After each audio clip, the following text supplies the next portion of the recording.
multitude. I will not send them away fasting, lest they faint on the way. Form the second multiplication. In the days that followed, Jesus moved from the coasts of Bethsaida and Capharnaum to that of Caesarea Philippi. On the long journey, he had talks with his disciples. Who do the multitude say that I am, Andrew? There are some who say you are John the Baptist, come back from the dead. And others? They think you are Elias or Jeremiah or some other prophet come back to life. And you, Peter, who do you say I am? You are the Christ, the Son of the living God. Blessed are you, Peter, because my Father, who is in heaven, has revealed it to you. And I tell you that you are Peter, and upon this rock which you are, I will build my church. The powers of hell will not prevail against it. To you I will give the keys of the kingdom of heaven. Whatever you bind on earth will also be bound in heaven. Whatever you untie upon earth will be untied also in heaven. It was about a week after the great promise made to Peter that Jesus took with him Peter, James, and his brother John to Mount Tabor to pray. They reached the top and admired the beauty around them. After prayers, the apostles lay down to rest. Jesus, instead, passed from prayer to contemplation and to ecstasy. There shone from his person a divine light which bathed everything around it in a vivid brightness. Peter and the other apostles awoke to see him in his glory. They saw Moses and Elias, who were talking with our Lord, who was bathed in white garments. Peter was overjoyed. It is good for us to remain here. If you wish, we will build 3 tents for protection against the sun. One for you, one for Moses, and one for Elias. But Peter had hardly finished speaking when a cloud hid the scene and a voice was heard. This is my beloved Son, in whom I am well pleased.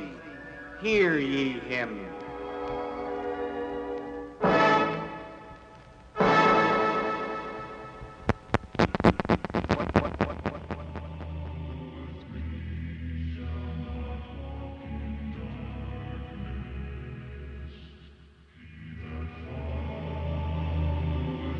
Cet épisode de VALIS vous est présenté à Montréal par CIBL 101,5 FM et autour de notre planète à www.cibl.cam.org. Veuillez s'il vous plaît envoyer vos dons déductibles d'impôts ainsi que vos demandes spirituelles à l'Église de VALIS. Attention, CIBL 101,5 FM 1691 boulevard P9 à Montréal, Québec, H1V 273. This episode of VALIS is brought to you in Montreal by CIBL 101.5 and all around the world at www.cibl.cam.org. Please send all tax-deductible donations as well as your prayer requests to the Church of VALIS, care of CIBL 101.5 FM, 1691 P9 Boulevard, Montreal, Quebec, H1V 2C3. Thank you.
Mesdames et messieurs, vous êtes à l'écoute de VALIS, A Speck of Dust, épisode numéro 205.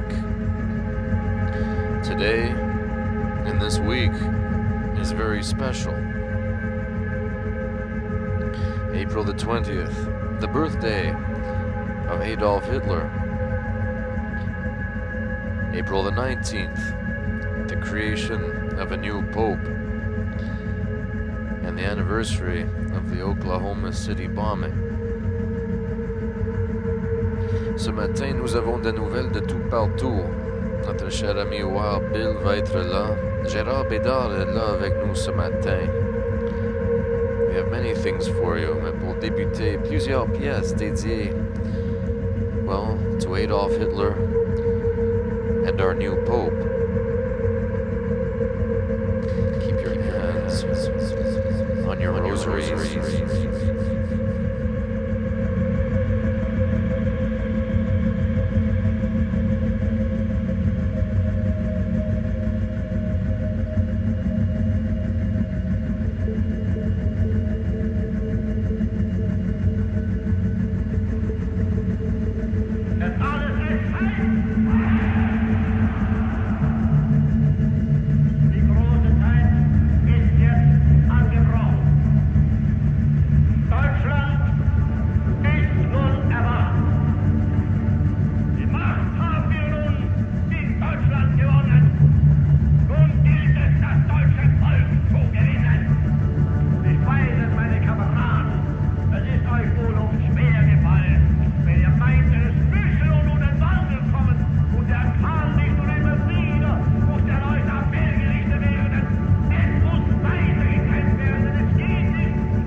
Your kiss Medusa's touch. Turn to a pillar of salt. To die now would be perfection. Then my loneliness closes in, so I drink a German wine and drift in dreams of other lives and greater times, and drift in dreams of other lives and greater times.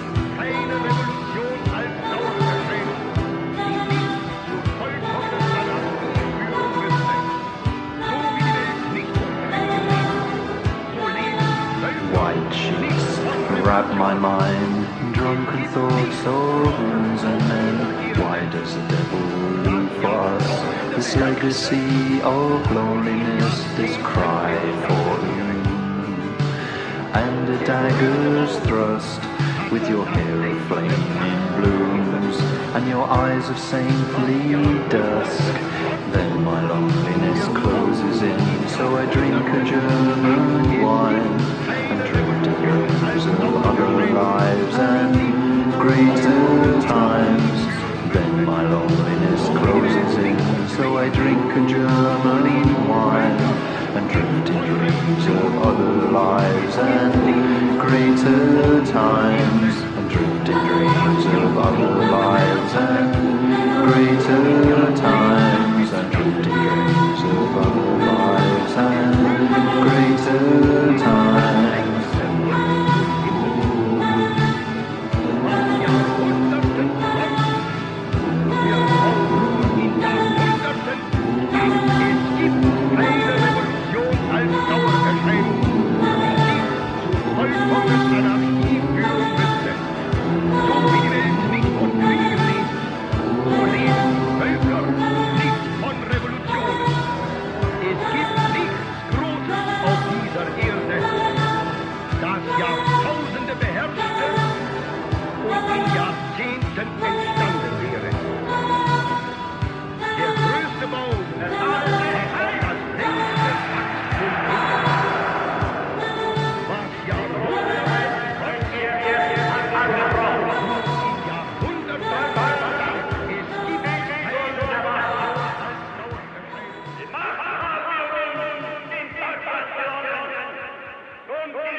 pastor herself, outside our church, the American flag hangs upside down, and at half mast.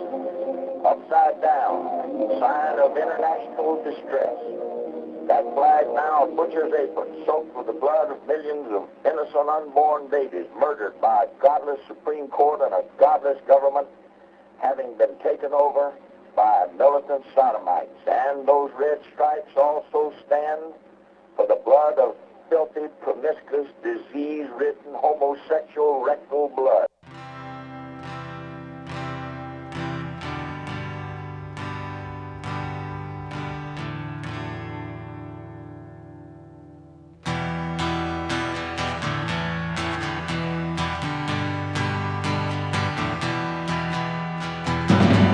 They're making the last film. They say it's the best, and we all help make it. It's called The Death of the West. The kids from Fame will all be there. Free Coca-Cola for you, and all the monkeys from the zoo. Well, there'll be extras too. They're making the last film. They say it's the best, and we all help make it. It's called The Death of the West. A star is rising in our northern sky, and on it we're crucified. A chain of gold is wrapped around this world. We're ruled by those who lie. We're ruled by those who lie. We're ruled by those who lie. They're making the last film. They say it's the best, and we all help make it. It's called The Death of the West. They're making the last film.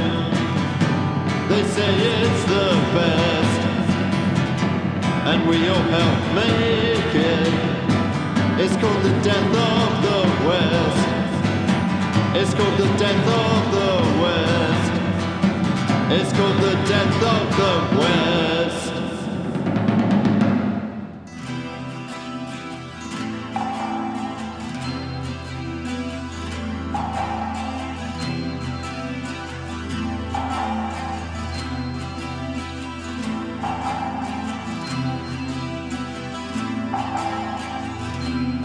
Pilgrims here, we sometimes journey to who knows what, to who knows what. Come and sing this simple story that God forgot, that life forgot. 'Cause don't you know God is disabled, is disabled, is disabled. Clouds may gather all around you, but is disabled, is disabled.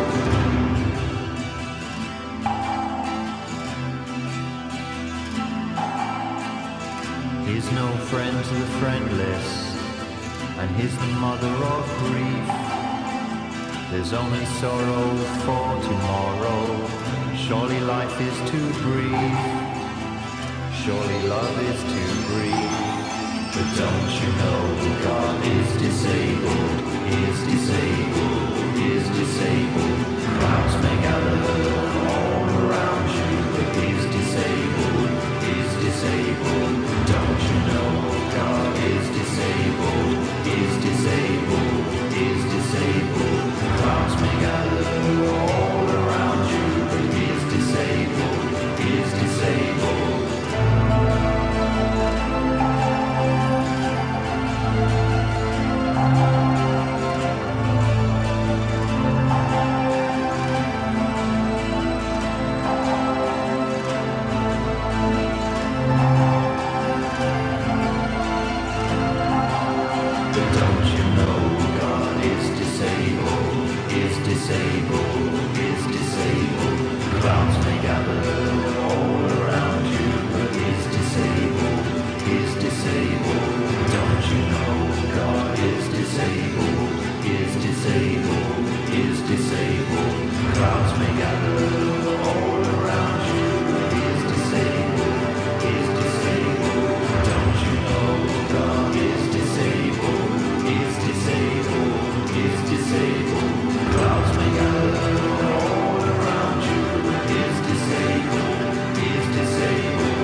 Où est Klaus Barbie?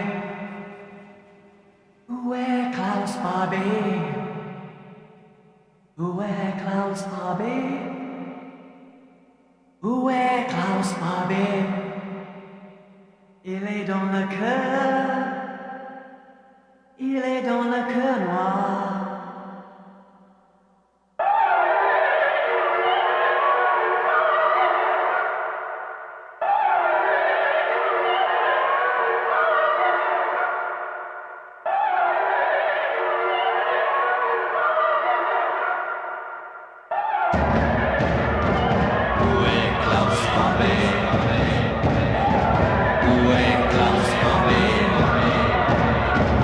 Où est Klaus Barbie?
charms.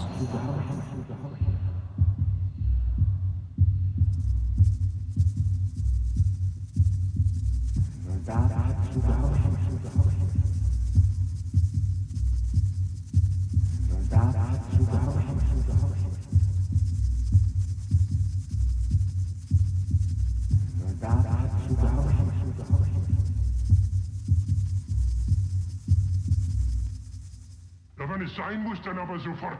I shall turn your eyes into tears.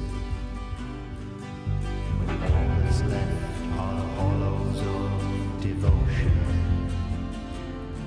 and out of vision we shall bring the void, crowned with hoods, crying with hope. Eagle on arm and terror in eye. Resist and struggle, your faith is alive. And the death of dreams shall be a beautiful end. With flowers of filth and wine and fine men.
For those broadcast, we're talking with Michael Mills, Minister of Youth and Evangelism at the Family Altar Chapel in Battle Creek, Michigan.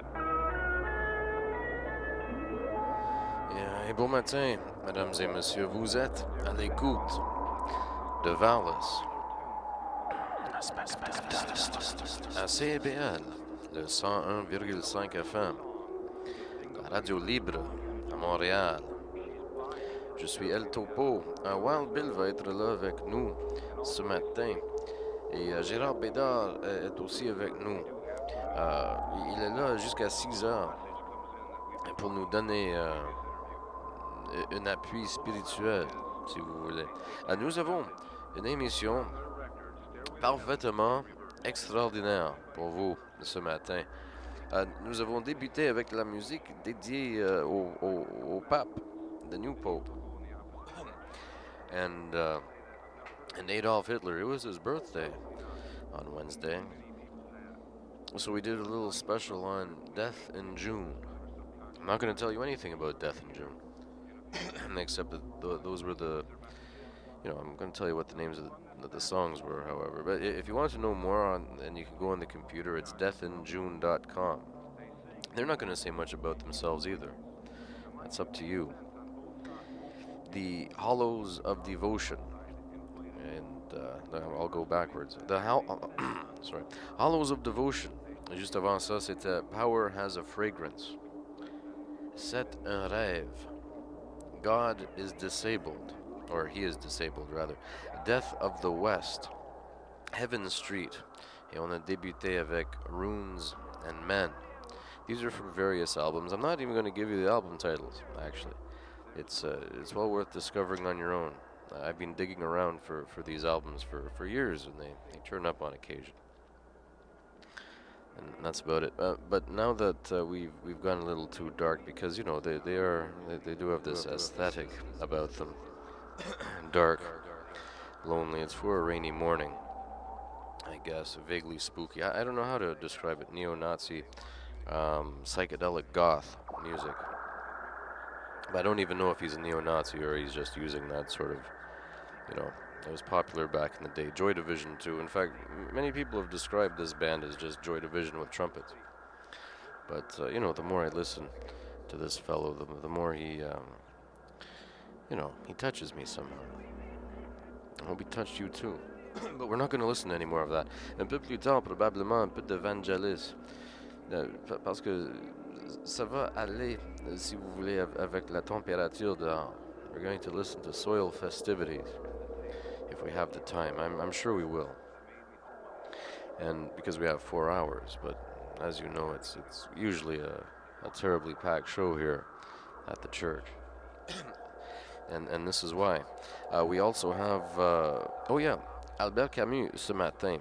Ça, c'est L'étranger, lu par l'auteur en avril 1954. Non, la semaine passée, Merceau a tué l'arabe sur la plage. And this week we're going to begin the repercussions of this in the trial of Merceau in Algeria. I'll be around 4:30 this morning. And we have another entretien avec notre cher ami, Monsieur Gérard Bédard. Il nous a amené la cassette lui-même ce soir. Hey Gérard, grab the microphone there. Gérard est avec nous. Je suis content qu'il vienne toute la semaine maintenant. Somehow it's soothing to have his presence here. And he told me earlier that some people at the station are a little disturbed about some of the things that you mentioned on the air. And, I hope people out there, people outside of the station get disturbed too, actually. I mean, ça c'est pourquoi t'es là, pour nous illuminer, Gérard. Qu'est-ce que t'as entendu? Qu'est-ce que tu penses, c'est la réaction à tes entretiens tous les jeudis matins? Réaction de gens à CIBL? Yeah, que penses-tu? Tu m'as dit que tu as eu un feeling tantôt que peut-être ça irrite du monde ici. Ben, c'est normal. Ce que je révèle, ça fait peur. Je critique des gens importants. Parti libéral, fort important. Ouais, c'est ça. Mais au fond, penses-tu que ça serait une bonne idée pour une élection le plus vite possible? Parce que si oui, ça se peut que les conservateurs vont rentrer. C'est même pas sûr que les conservateurs vont rester longtemps. They'll just go right back to... I don't know. It seems fucked, really, la situation, Gérard. Ouais, un changement, c'est souvent meilleur. Changement de gang. Apparemment, c'est surtout les libéraux qui ont la mainmise toute l'organisation fédérale, là, ça sera pour le mieux si les conservateurs se réunissent. Sûrement. Au moins, juste pour taper sur le doigt des libéraux un peu. You have to punish them a little bit. Au moins 4 ans sans pouvoir. Peut-être 8 ans. 4 ans ou 8 ans, penses-tu? 8. Yeah? Ah oui, ça fait trop longtemps. Ils ont pris de mauvaises habitudes. Oh, yeah. C'est ce qui arrive. L'argent. Oui, c'est la raison pour laquelle, souvent, après 8 ans, là, on les remercie de leur service. Yeah, I think you may be right, Gérard. But our listeners, nous allons lancer des idées à nos auditeurs pour voir s'ils sont d'accord ou non. Comme d'habitude, c'est à eux de décider. Alors, I'm looking forward to the little entretien un peu plus tard ce matin. En fait, Gérard, comme d'habitude, j'ai trop de choses, sauf que l'Internet ne fonctionne pas encore. Alors, j'ai pas de nouvelles de notre ami Giri. He's our foreign correspondent. Il nous envoie des nouvelles assez souvent, mais je peux même pas accéder à Hotmail. Hotmail, I can't get my shit. But hopefully, Bill will be by. He'll have a few documents. What did I have though? There's a reason I started off on this. Oh yeah, the good apostle Dimitri sent a care package. Merci beaucoup, Dimitri. Il nous a envoyé des cassettes and other little donations that I won't mention on the air. Now, Dimitri, I'm afraid you fucked up completely on these cassettes. As you state in the letter, you recorded this live performance by a band. Thanks for the donation. I don't mean it to be demeaned, but I really hate this band. I can't stand Rush, Dimitri. But look, thanks for the thought. But even though I don't like them, I wouldn't have been able to play the cassette anyway because you fucked up somehow. It's all blank for the most part, and none of the neo-Nazi white power music is on it either. I was looking forward to playing that this morning and dedicate it to our new Pope, but we can't do it. But look, I'll tell you what, if you could make another cassette, just with the white power stuff, the Rush I can do without, but as much neo-Nazi music as possible. And I'll find other occasions to play it here on the show, like, when the LaRouche gang comes over, for instance. I like playing Nazi music when they're around. Keeps them on edge, They never know what's happening. I gotta speak to them soon. Anyway, where was it? Yeah, thank you very much, Dimitri. We appreciate it, and the other little donation that you threw in is much appreciated. Very much so. Thank you. And I hope you're enjoying the music this morning. I don't know if you were a Death in June fan because you seem to prefer the punky stuff. What are those guys? The racial holy war people. Here, hold on. What were they called now? No, that's not what they were called. They were called Rohawa. Is that it? Rahowa. Racial Holy War, I believe that belongs to. The name of the tune that you didn't tape for me is White People Awake. And Brutal Attack, I don't know this band. European Unity, it's called here. But, Dimitri, to be quite honest, I really only play it on special occasions. But we know that your affiliations, you've finished them because you're now a follower of the church. Your former skinhead life is now over. I think. Isn't it now, Dimitri? But send us the music. I archive this stuff. It's very important to me. I also collect propaganda films from every perspective. I like communist propaganda films, but there are also Nazi ones that are much more difficult to get. In fact, it's very easy to get communist propaganda films. They don't mind that, but if it happens to be anything Nazi. For instance, I can't get The Eternal Jew anywhere. I'd really like that. It's one of the prime examples of propaganda from the Third Reich. And here, hold on. Now I have to call Wild Bill, but the phone is It's playing some strange radio station right now. Du village people entre les tonnes. No. Here, hold on. We'll get to it. Now, Bill will be here shortly, but I think it's necessary to give him a ring right now. He seemed extremely distressed. He had a few things to say. This Pope, for instance, and Adolf Hitler's birthday, and that film Twins with Danny DeVito and Arnold Schwarzenegger. It all fits together. So he was babbling shit on the phone to me earlier, so he's terribly disturbed about all this, as we are, you know. I thought they'd really take their time, to be honest with you, but I was disappointed when the white smoke came out of the chimney. Hello. Oh, hello. Are you there? Hello. Hey. Hello. Hey, Bill. How are you doing? Who is this? Oh shit! It's the wrong number, man. Hello. Tony, man. How's it going? Did I wake you up? Yo. Anyway, that's the wrong number. I bet I woke him up. God damn it. That's what happens when you have phone numbers that are too close together. It's different by one. That's the Apostle Tony. He sends a lot of spiritual support. Yeah. Yo, how's it going, man? I could be much fucking better. Why? What's up? I was just discussing the state of affairs with the listeners. You know. Huh. Well, what was wrong? You seemed really pissed earlier. Tell them what movie was on yesterday on Movie Picks. What, that Twins movie, right? Yeah, it was before yesterday to be exact. It was the movie Twins. For those of you who remember the movie, it's with Schwarzenegger and Danny DeVito, and they're supposedly twins thanks to some in vitro or whatever the fuck type of experience they were pulling in the 40s, but not in Germany, in the States. And it's kind of odd. I had a few laughs watching the movie all over again. But today's announcement, the Pope. Yeah, the Pope, man. The new Pope. Yeah.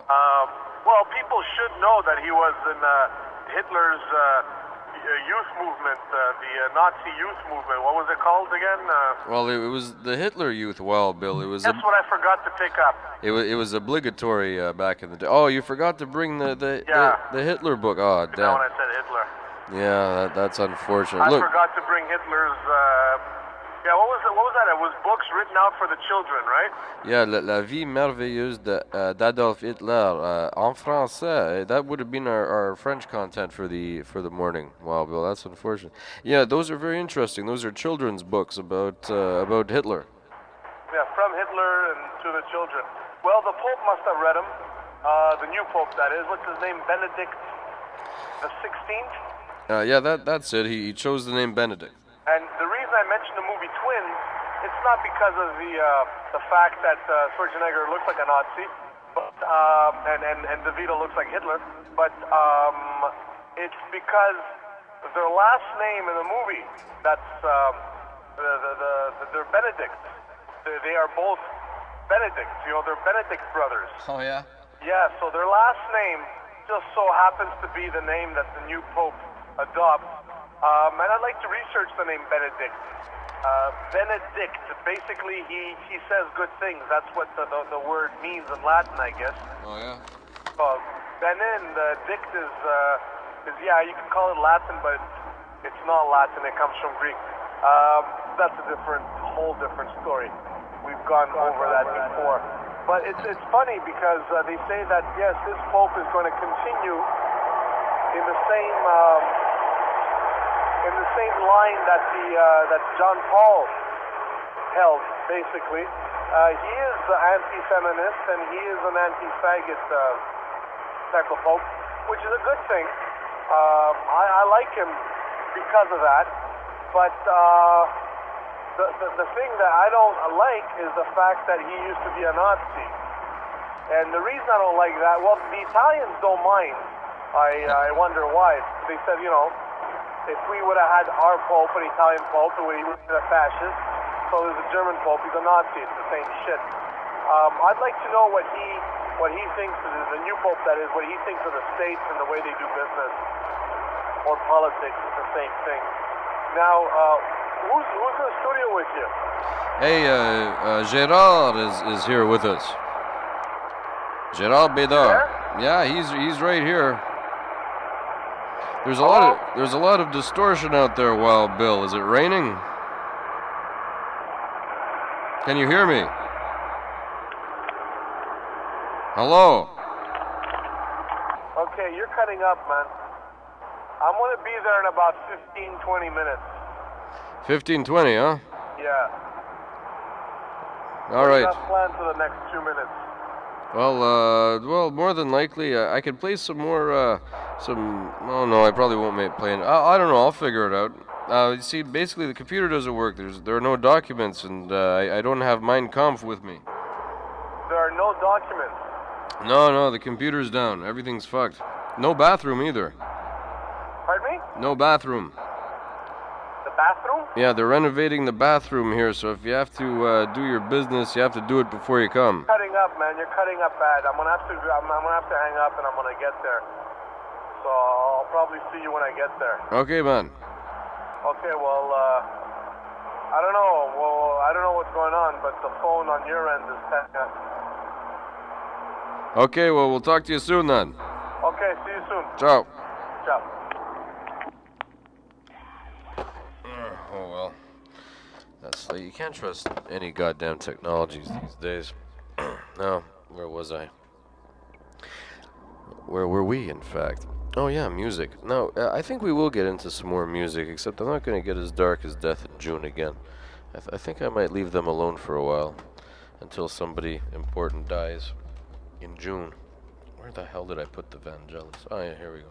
Now, un peu plus tard dans l'émission, comme promis, nous avons un entretien de 45 minutes avec Monsieur Gérard Bédard. Nous avons aussi la suite de L'étranger par Albert Camus. And let's see, what chapter were we on when we left off last week?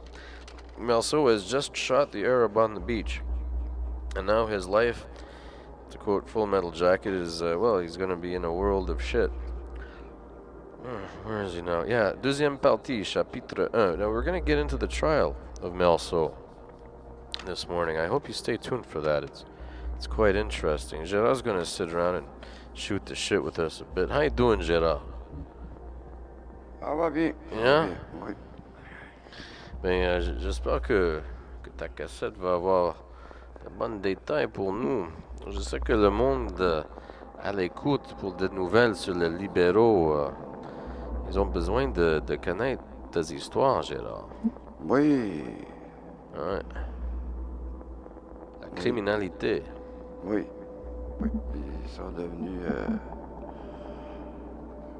parce qu'ils sont, depuis trop longtemps au pouvoir, là, fort dangereux. Je sais ce qui arrive, hein.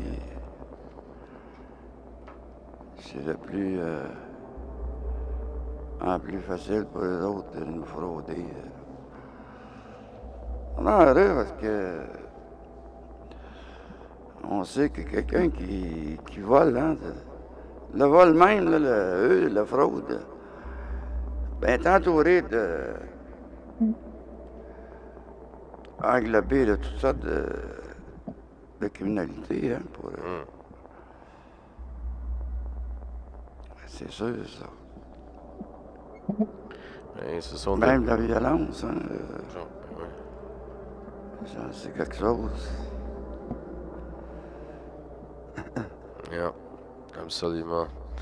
We'll hear more of that later this morning. Ça c'est ton 25e, je pense, ou 26e entretien. They're getting better, Gérard. Hopefully more will come of this than a simple 45 minutes on the radio. Je trouve pour vraiment réussir à rejoindre le monde, il nous faut quelque chose qui est sur papier, qui est un peu plus permanent. Radio is fleeting. It's vibrating air. A piece of paper, people tend to, as Jacques Ellul said, people tend to believe a piece of paper more than they're willing to make a leap more than they are with other mediums, perhaps. The word has a certain authority to it, especially when it's written on a piece of paper, something that you can handle, not like my voice right now, which is ephemeral. La lecture aussi nous permet de réfléchir, prendre le temps de... Tandis qu'une conversation, c'est un flot continu de paroles. Tu peux prendre des pauses pour la compréhension quand tu lis. C'est l'avantage de la lecture. Exactement. Yeah.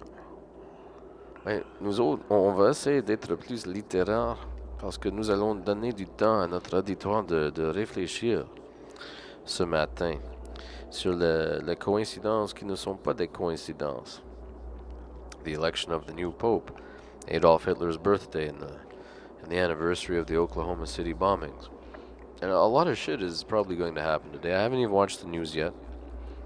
I came straight to the station. So there must have been a shooting somewhere. This shit is popular on Adolf Hitler's birthday. Or it could happen tomorrow. We'll see what happens. But people can reflect on this while listening to Vangelis, a piece of music called Soil Festivities Movement 1. Gérard, thank you for coming by. Ce matin. Tu vas rester jusqu'à 6 heures, hein? Avec nous. Je ne le sais pas. Demain, il faut que je sois dans un garage pour 8h moins quart avec ma camionnette. Ah, okay. Ça va dépendre. All right. Don't worry, we'll get you home. Mon énergie au fil des heures. Okay, we'll see what we can do about the energy. I'm sure we can. Bill will be here soon, and he was. Oh, I forgot to tell him about the sacred ergot of the church, because nothing is a coincidence, and it happened to arrive. This is very sacred to the church, the sacred ergot, and it was procured in a very mysterious manner. But we have it now, and the rituals will begin again in springtime, and the LSD will flow. It comes in waves, apparently. But where the wave begins, we don't know. Mesdames et messieurs, vous êtes toujours à l'écoute de VALIS. À CIBL, le 101,5 FM. La radio libre à Montréal. Je suis El Topo. Wild Bill va être là avec nous ce matin. Gérard Bédard, il est là avec nous ce matin pour nous rejoindre par ordinateur Church of Valis at hotmail.com. Vous pouvez toujours nous laisser un message ici à la station au 526-2581-526-2581, and we'll get back to you as soon as humanly possible.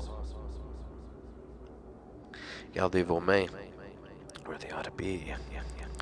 Here's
Et bon matin, mesdames et messieurs, vous êtes toujours à l'écoute de VALIS. À CIBL, le 101,5 FM. La radio libre de Montréal. Je suis El Topo. At least, that's what I'm called between 2 and 6 on Thursday mornings. While Bill est là avec nous ce matin, Gérard Bédard aussi, on vient d'entendre Vangelis avec Soil Festivities, Movement 1. I hope you enjoyed that. I hope it gave you time to reflect on what we've been speaking about this morning. We've been speaking about an awful lot. Now, I'm running blind. I have no clock. I have no clue what time it is now. Time is an illusion. The Hitchhiker's Guide to the Galaxy is coming up, by the way. Time is an illusion. Lunchtime doubly so. And they have to keep that line at least. I'm sure they'll drop quite a few lines. And Zaphod's extra ahead. But I won't get into that this morning. It looks like Zaphod might be Tony Blair. We'll see. See, science fiction is the best propaganda device in fiction, as far as I'm concerned. Other people argue it's other things, like cop shows. Yeah, actually, they're very good too. There's a good argument for that. But science fiction, on the other hand, But I'll get into that some other time. There are other things on our minds this morning, like popes, for instance, Nazis, Nazi popes. Now, you've read headlines. I was looking at people's headlines this morning in the newspaper, and some of them were different. Some were trying to really force you the idea of the Hitler Youth thing, blammo right in the front page. Other ones were different, with just a quotation of some description. I also saw a member of the B'nai B'rith basically say that he really likes this Pope because he will be very intolerant towards anti-Semites. Of course, he can hate everybody else. That's perfectly all right. He can, etc. As long as you don't hate the Jews, though, that's fine. The B'nai B'rith are right there, no matter how much of a Nazi he is. All he does is really channel his energy, his Nazi energy, into other things. Just avoid the anti-Semitism thing. You'll be just fine. Just fine. Vatican II. That's all you have to do. Follow it. Apparently. No, I've never read Vatican II, but apparently that's when they started to calm down on the Jews. Mel Gibson's old man, by the way, refutes Vatican II. Mel Gibson probably does too, but just doesn't admit it in public. He also released a less violent version of his film after several people complained that, it was deeply spiritual, basically for a few seconds, but most of the time it was Jesus getting the beats.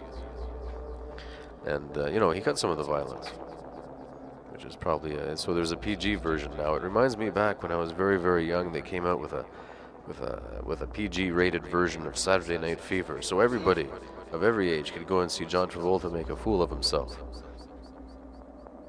Well, he made a lot of money for making a fool out of himself, so who am I to criticize? But it is John Travolta. How did I get onto John Travolta from the Pope? Oh, well, there's something there. They're both superstars of some description. I really like the way how people were fainting out in the square with Pope John Paul II, like a rock star, on his last legs. I'm sure Mick Jagger is going to look something like that in a few more years.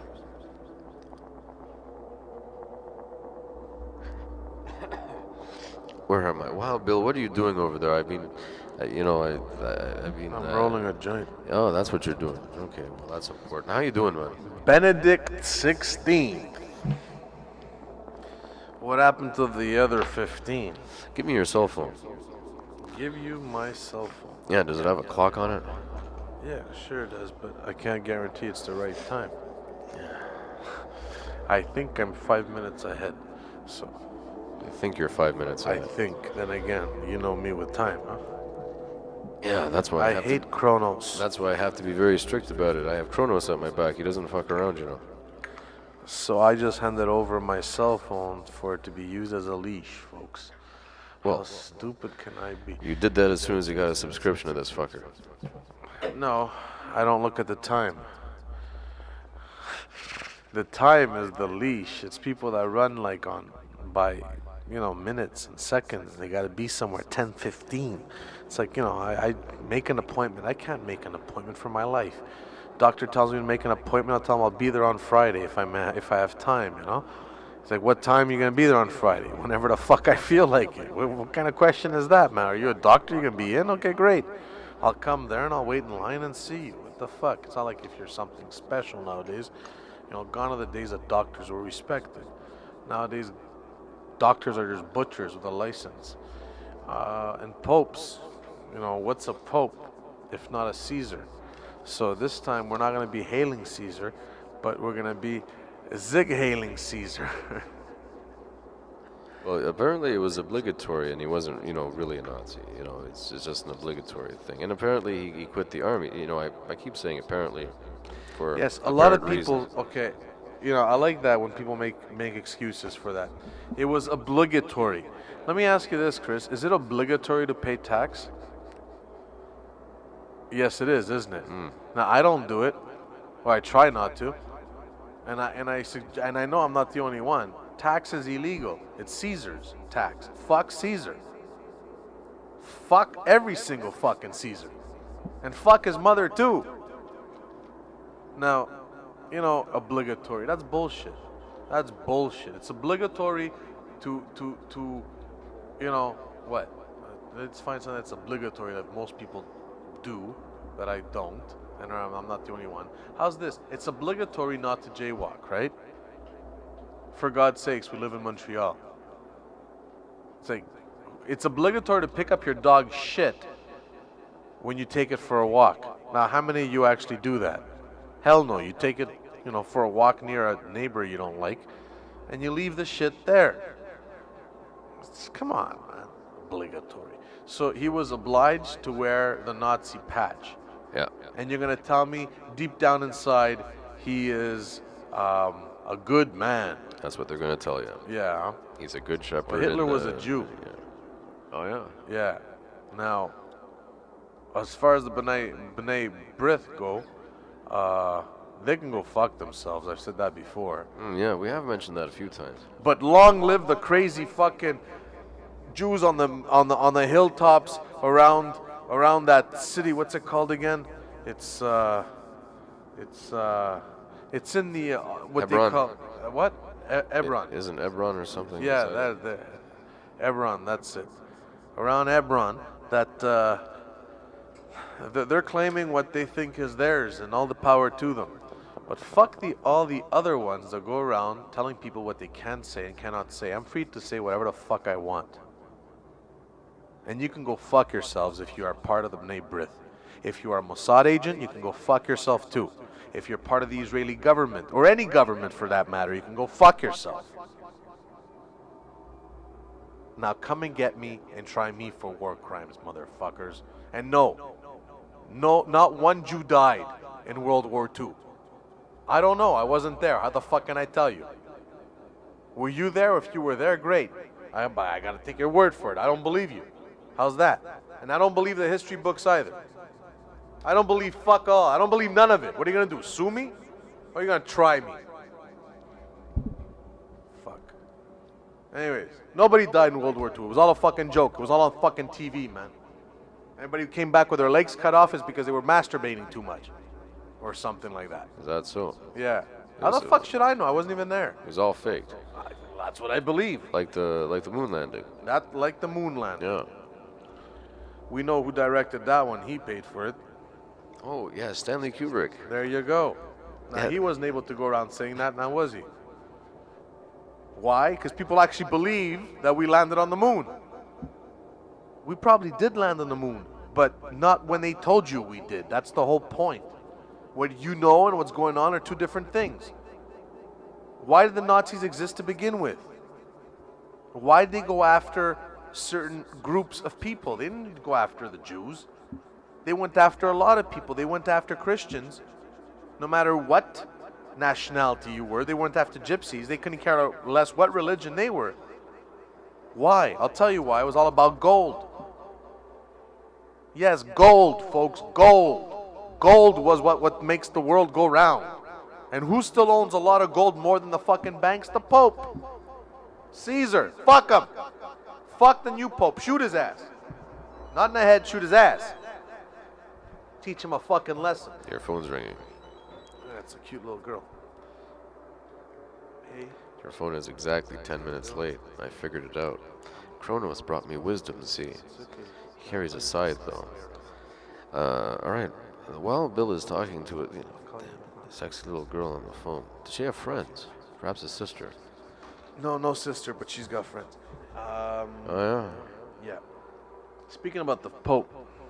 By the way, folks, that was Bill that you just heard, and I'm back to Wild Bill. Nazi Popes. Balanced View of Popes, Part 2. Now, this is by Sherman H. Skolnick. Can you read that? Yeah. And we're going to try, folks. And you can find it at www.cloakanddagger.ca or www.skolnick, well, that's a CK. Oh, fuck. Go to cloakanddagger.ca. I don't know about the other one. I can't even read it. Or just go to renz.com and they'll send you there. Achtung, he says. Achtung. Achtung? Yeah. Why the fuck is there a CH? Bear with me, folks. These Germans, you know. If you have frayed nerves or a weak stomach, the article says, you should press delete now and take your nerve pills. You may or may not well digest what you read here. And in your case, folks, what you hear, I guess. I haven't read the article. It was just placed in front of me like usual. And here goes. A well-informed author on the topic of the Vatican is reportedly coming out with a well-put-together book showing that the late Pope John Paul II worked for the Nazi Gestapo in Poland during World War II. Now, he rounded up Polish resistance fighters and turned them over to the Nazis who had them shot. So the book contends. Some, however, survived. Questions remain, of course. Why did the author wait so long to come out with his book? Hey, fucks, I've been saying it for I don't know how many fucking years. The Pope is a Nazi, and the previous one was a Nazi too. What's new about that? He's a Caesar. He is a Nazi. He's a fucking fascist. In his head, he just became God. Benedict XVI just got an angelic horseshoe up his ass. Do they also turn up a pant leg, get on their knees, and kiss the Pope's ass or something like that? Well, you know, you never know what might go on behind those closed doors at the Sistine Chapel. Bunch of. Anyways, I'm not gonna say it.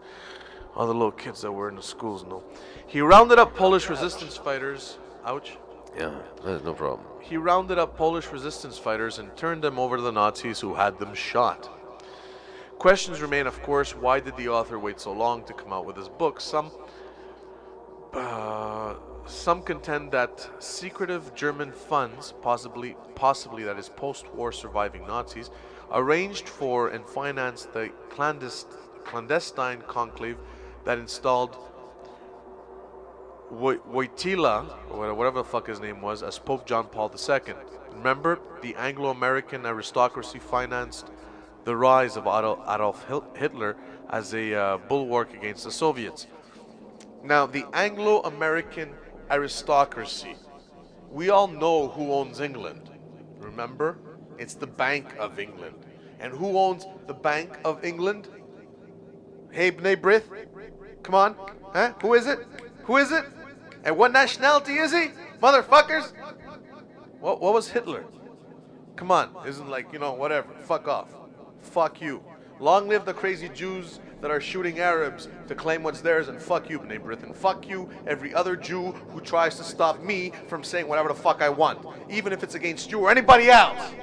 Against myself too sometimes. Tell myself off. Got a problem with that, maybe? Anyways, back to the fucking Anglo-American aristocracy. Yeah. Enforcers for the Vatican are called Jesuits. Another Jew. Jesus. The head of the Jesuits, although he is not a person of color, is nevertheless called the Black Pope. There's a white one and there's a black one. Over the centuries, Jesuits hiding behind royal court types with Jewish names called Hofjuden sought to control, if not topple, various European monarchs, most of them Catholics. Yeah. So folks, did you understand what just happened? The Black Pope exists, and he's in charge of the Jesuits. The Jesuits were hiding behind royal court types with Jewish names called the Hofjuden sought to control, if not topple, various European monarchs, most of them Catholics. So by royal order, Jesuits were banished from Spain, France, and a few other places. Hiding behind others, the Jesuits actually went underground, continuing to plot to control monarchs. In America, the Jesuits have Hollywood, Hofjuden, as a front. What? They have what as a front? Hollywood. The Jesuits. Hofjuden, yes. Hollywood angers Christians by not showing films about non-Jewish holocausts. It's true. Excuse me, what the fuck is happening here, right here? And what you know as North and South America? It's the biggest Holocaust, if you ask me. And it's still fucking going on. And who's behind it? God, we can't talk about a certain group now, can we? I feel like beating a fucking mic into somebody's head. Anyways, Jesuits also hide behind aristocracy fronts, such as the Council on Foreign Relations, the CFR. In his inauguration speech in 1841, President William Henry Harrison directly angered the Jesuits. He dared confront the Jesuits and the Pope by proclaiming, and I quote now, "We admit of no government by divine right, believing that so far as power is concerned, the beneficent Creator has made no distinction among men, that all are on equality, and that the only legitimate right to govern is upon the expressed grant of power from the governed." Do you understand what that means, or are you too stoned to realize what he wanted to tell you? What he's saying is that we're all equal, and the only reason somebody has authority over somebody else is because that other person gives it to him. So when a cop tells you something, if you give the authority to the cop, then yes, you must follow what he tells you to do. If you tell him to go fuck himself, he has no authority over you other than the gun. But you know what? You can have one too, and that makes you equal. Now, take away guns, like in England, where the cops have no guns and they got whistles. Tell a cop to go fuck himself, he goes fucks himself. What's he gonna do? Blow you to death? Or whistle all the way there? 35 days later, for the benefit, if not actually arranged by the Jesuits and the British monarchy, President Harrison was poisoned to death.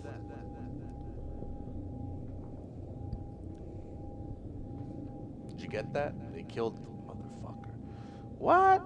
You mean to tell us that you're going to tell the people that the Pope does not represent God and people must kneel and do exactly what he says, when he says, and how he says it? You dead, motherfucker.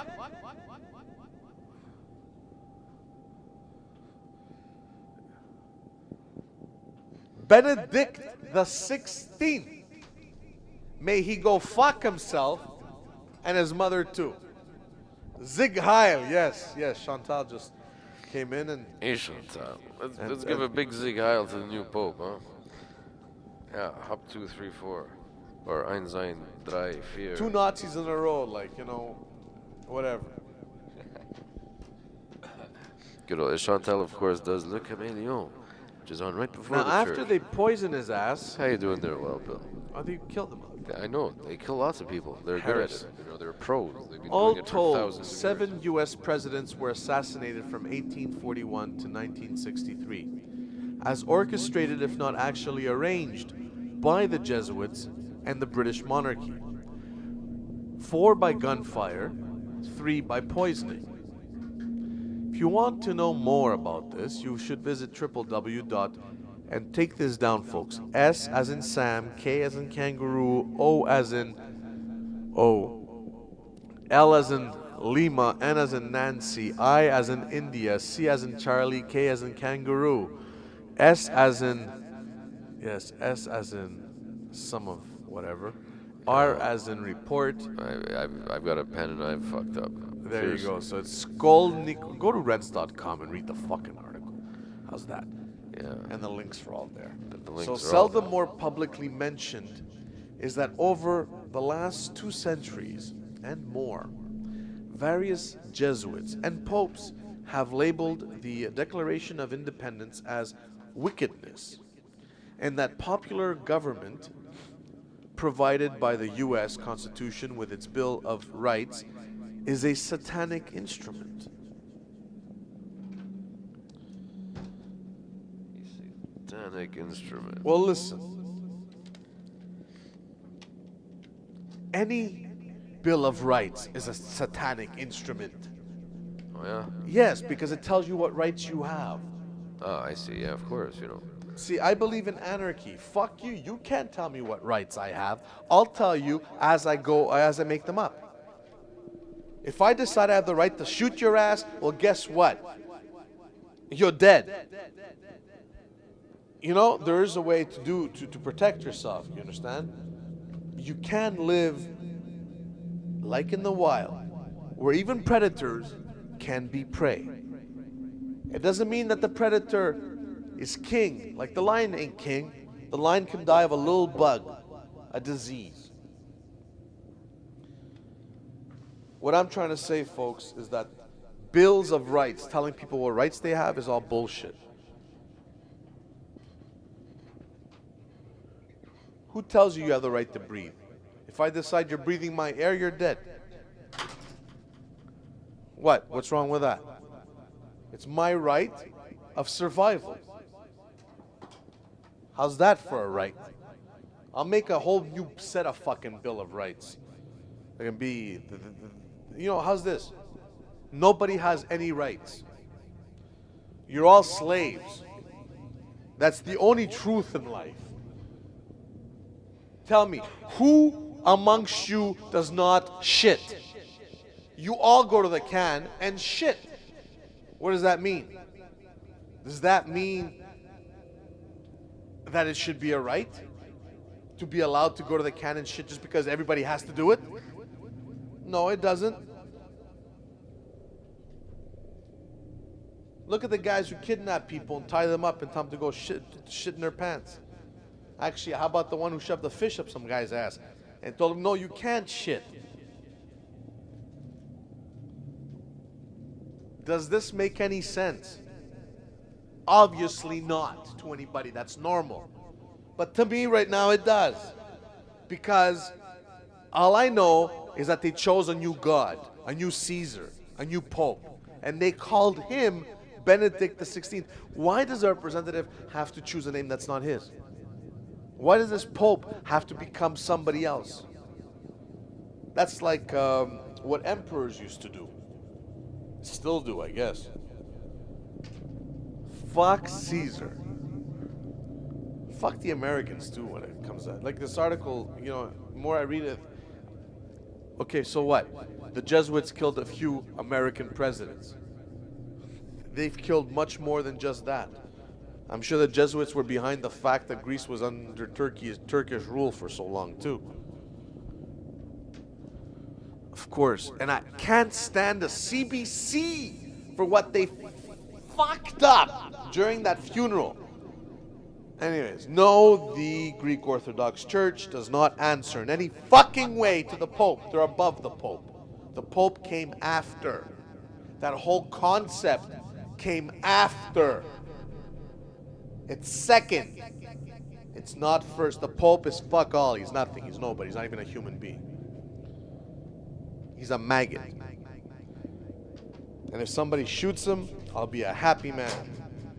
Not in the head, in the ass. Shoot him in the ass. Slow death, motherfucker. Anyways. Here the article asks, are we Americans, I ain't no American, motherfucker. Are we Americans heading for Nazi doctrines, if not actually here already? It is documented beyond dispute that Prescott S. Bush, Sr., father of George Herbert Walker Bush, and grandfather of George W. Bush, had instrumentally financed the rise of Adolf Hitler. The term Homeland Security is an anglicized version of the abbreviated German term Gestapo. Okay. What is it? When can I buy this book? He goes, Adolf Hitler in 1933 and George W. Bush in 2000 and repeated in 2004 were installed in the highest office of their nation by arbitrary and corrupt powers. To understand the role of the corrupted gang of 5 U.S. Supreme Court justices who installed Bush December 2000 in Bush versus Gore as the occupant and resident of the White House, study the website series Coca-Cola, CIA, and the Courts at obviously www.skolnicksreport.com. That's the thing I was trying to spell. I can't even fucking pronounce it. Skolnick's Report. Now, the new monarch in the Vatican, Joseph Ratzinger, Pope Benedict XVI, was immediately whitewashed by the liars and whores of the oil-soaked, spy-riddled, massive tax-cheating monopoly press. They described his part as his father was so anti-Nazi that he had to move to another town. Actually, Joseph Ratzinger was in the Hitler Youth, and his family were apparently pro-Nazi. Over the many years, Germany repeatedly attacked France, so French Catholics are appalled, if not angered, that Joseph Ratzinger is the first German pope in over 1,000 years. Wow. Now, before the 1960 election, John F. Kennedy spoke in Texas to a group of Protestant preachers. He said he's only nominally Catholic and that if elected, he will not bow down for the Vatican. Right there, such a bold statement was JFK's death warrant. So, folks, this guy's claiming that the Jesuits killed Kennedy too. Okay, that's, you see, this guy blames the Vatican for, he's rather, LaRouche blames the British for everything. This guy blames the Vatican. They're all one and the same, really. After a certain level, you become a Nazi. And not necessarily part of the Nazi movement, but just in mentality. Unless you want to live free and you believe in anarchy, you eventually become a Nazi. Whether you believe in democracy or communism or you're right-wing, you eventually become a Nazi. Even communists became Nazis, if you wish. Eventually, it just happens because the moment society decides that some people are allowed to live free and some are supposed to be put in jail, that society is a Nazi society. Jails should not exist. If it's too rough for you, well, guess what? You have a few choices. You can leave town or you can die. And that's the way it is. It's like, you don't see a wild animal saying, well, that lion is stealing. He waits for another lion to fucking kill its prey, and he goes to steal it. He should be put in jail. Hell no. Like I said last week. Why do we even need cops? Why do we need jails? We have cops, right? So if the cop can't do his job, why should the person who actually got away with his job go to jail? It's like somebody's good at what he does. So let's say I like diamonds and I'm a good pickpocket. Why should I go to jail? You know, it's like I do my job well. Somebody should be out there protecting the diamonds. So everybody that wants to wear a diamond should have somebody that is hired to walk around with them to make sure the diamond does not get stolen. If the diamond eventually does get stolen, why should the person who steals it go to jail? Why doesn't the person who was hired to protect the diamond, why doesn't he get fired? Or why doesn't he have to work it off? When you rob a Brinks truck, you know, these guys, listen, these guys are armed to the teeth. And if you actually achieve to get your hands on the money, why is that a crime? Somebody didn't do his job, that's all. The guard in there, if still alive, should get fired. That's all that should happen. They were paid to do their job. They were paid to die protecting the money. So if they die protecting the money, they did their job. Everybody's happy. Their families get insurance, and the thieves get off for the fucking money. Why should anybody go to jail? Everybody did a great job. It's a job well done. So if I decide to walk into a bank and take the money that's insured by some company in England, okay? If I decide to take that money and the security guard steps in the way, he's doing his job. I respect that. So I shoot his ass. I'm doing mine. Now, he did a great job and he's dead. He could have quit. He could have said, you know what, buddy, I just quit. Here, I drop my guns, I get on the floor, fuck off, fuck the job, it ain't worth it. No, he didn't do that. He actually did his job and he ended up dead. Well, congratulations, job well done. I get away with the money, right? And there's cops outside, and they try to stop me. I say, boys, I respect that. You're doing your jobs. Well, guess what? I'm doing mine, motherfuckers. So if I blow their asses up, and I kill every single fucking one of them, I'm doing my job. And because they're doing such a great job, they're all dead. They chose to do their job instead of quit. It's their choice. It's their choice.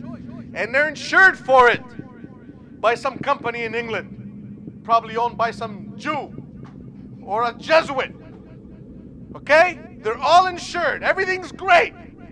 Now the ones who don't die, and they let me get away because they didn't do their job, why should I have to go to jail eventually when all that has to happen is fire that cop's ass and get a new one that's willing to die?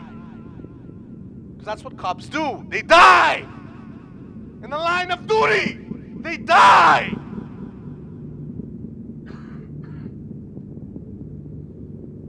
They're soldiers. The moment you carry a gun, you're a soldier. And a soldier is meant to die.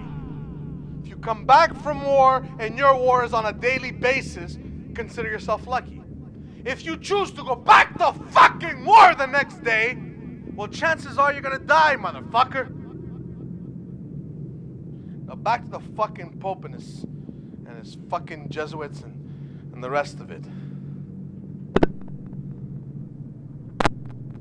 Now, before the 1960 election, John F. Kennedy spoke in Texas to a group of Protestant preachers. He said he's only nominally Catholic, and if elected, he will not bend over for the Vatican. Right there, such a bold statement was JFK's death warrant, says the author of this article. And in 1961, shortly after being inaugurated, President Kennedy reluctantly went along with a plan left over from the Eisenhower administration to attempt to invade Cuba at the Bay of Pigs. The Cuban strongman Fidel Castro was and is a Jesuit, hiding behind a left-wing label. Castro never disbanded the Catholic Church in Cuba. That's very true, and I've always asked myself that. Why Why did a communist Cuba let the Catholic Church exist? Now, under the Vatican canon law, a Catholic leader of a nation like JFK that attacks another Catholic leader in a nation is subject to a death warrant. Did you get that, folks? So they set JFK up. A Catholic leader of a nation that attacks another nation that has a Catholic leader is subject to a death warrant. This according to Vatican canon law. What Catholic countries want a pro-Nazi pope? South America has many such. Included is heavily Catholic Argentina. Toward the end of World War II, various Nazi war criminals using Vatican-supplied passports and disguises escaped down the rat lines to Argentina, Brazil, Bolivia, Paraguay, and elsewhere in South America. German submarines loaded with Nazi gold also arrived in South America. So the children and grandchildren of escaped Nazis, with their fortunes, dominated the Catholic Church throughout South America. Pope John Paul II was viciously against so-called liberation theology of some South American and Central American archbishops, who sought to cater to the shirtless ones, to the poor. Such Catholic Church leaders were rooted out, in some instances assassinated apparently on the dictates of Pope John Paul II, ostensibly through his enforcer, Cardinal Joseph Ratzinger. Yeah, Mr. Benedict, eh? So Benedict was the hitman. He was the one that went out to do the deed. You know what I'm saying? He was the right arm. He was the muscle. Muscle, huh? Yeah, he was the muscle. He was the CIA, the Mossad of the Vatican. That's what he was. And now he is the Caesar. Sieg Heil, motherfuckers. Centuries ago, at the behest of the Vatican, was the bloody horrible, the Inquisition. Does it still exist today?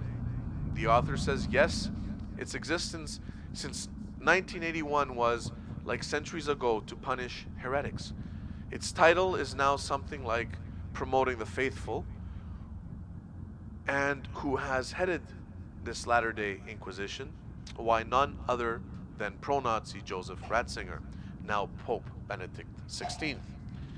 Was it just a coincidence that Joseph Ratzinger was selected as the new Pope on April 19, 2005? What the hell was that?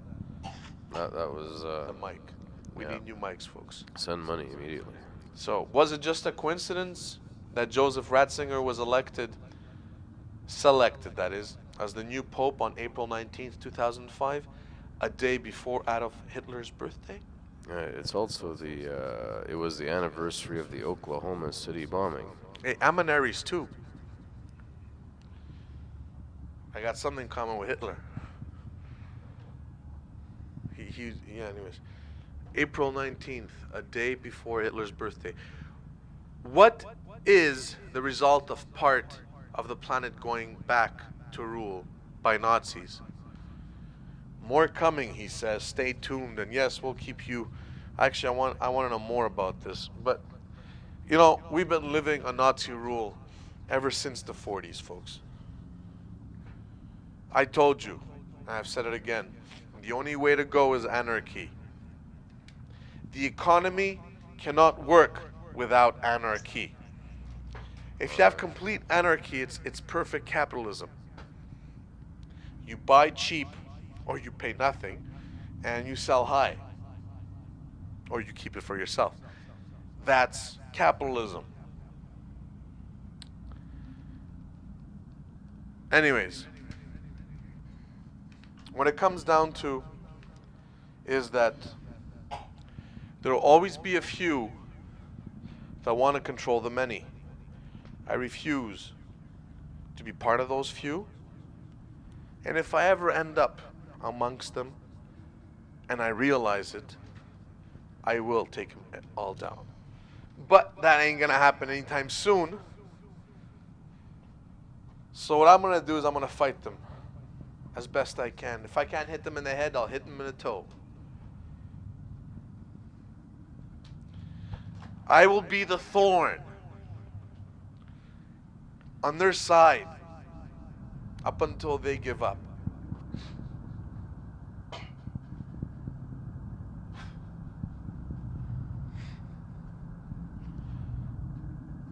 Benedict the 16th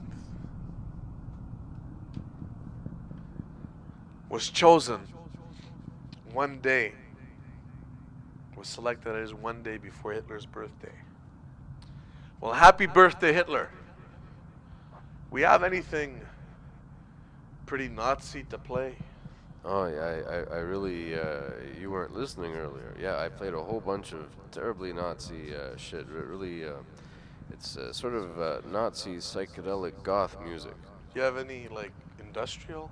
Industrial? I'm sure I could find something. But, yeah, alright. You won't have much time when we get back. You took a long time getting here this morning, Wild Bill. It doesn't matter. I think I've blown up.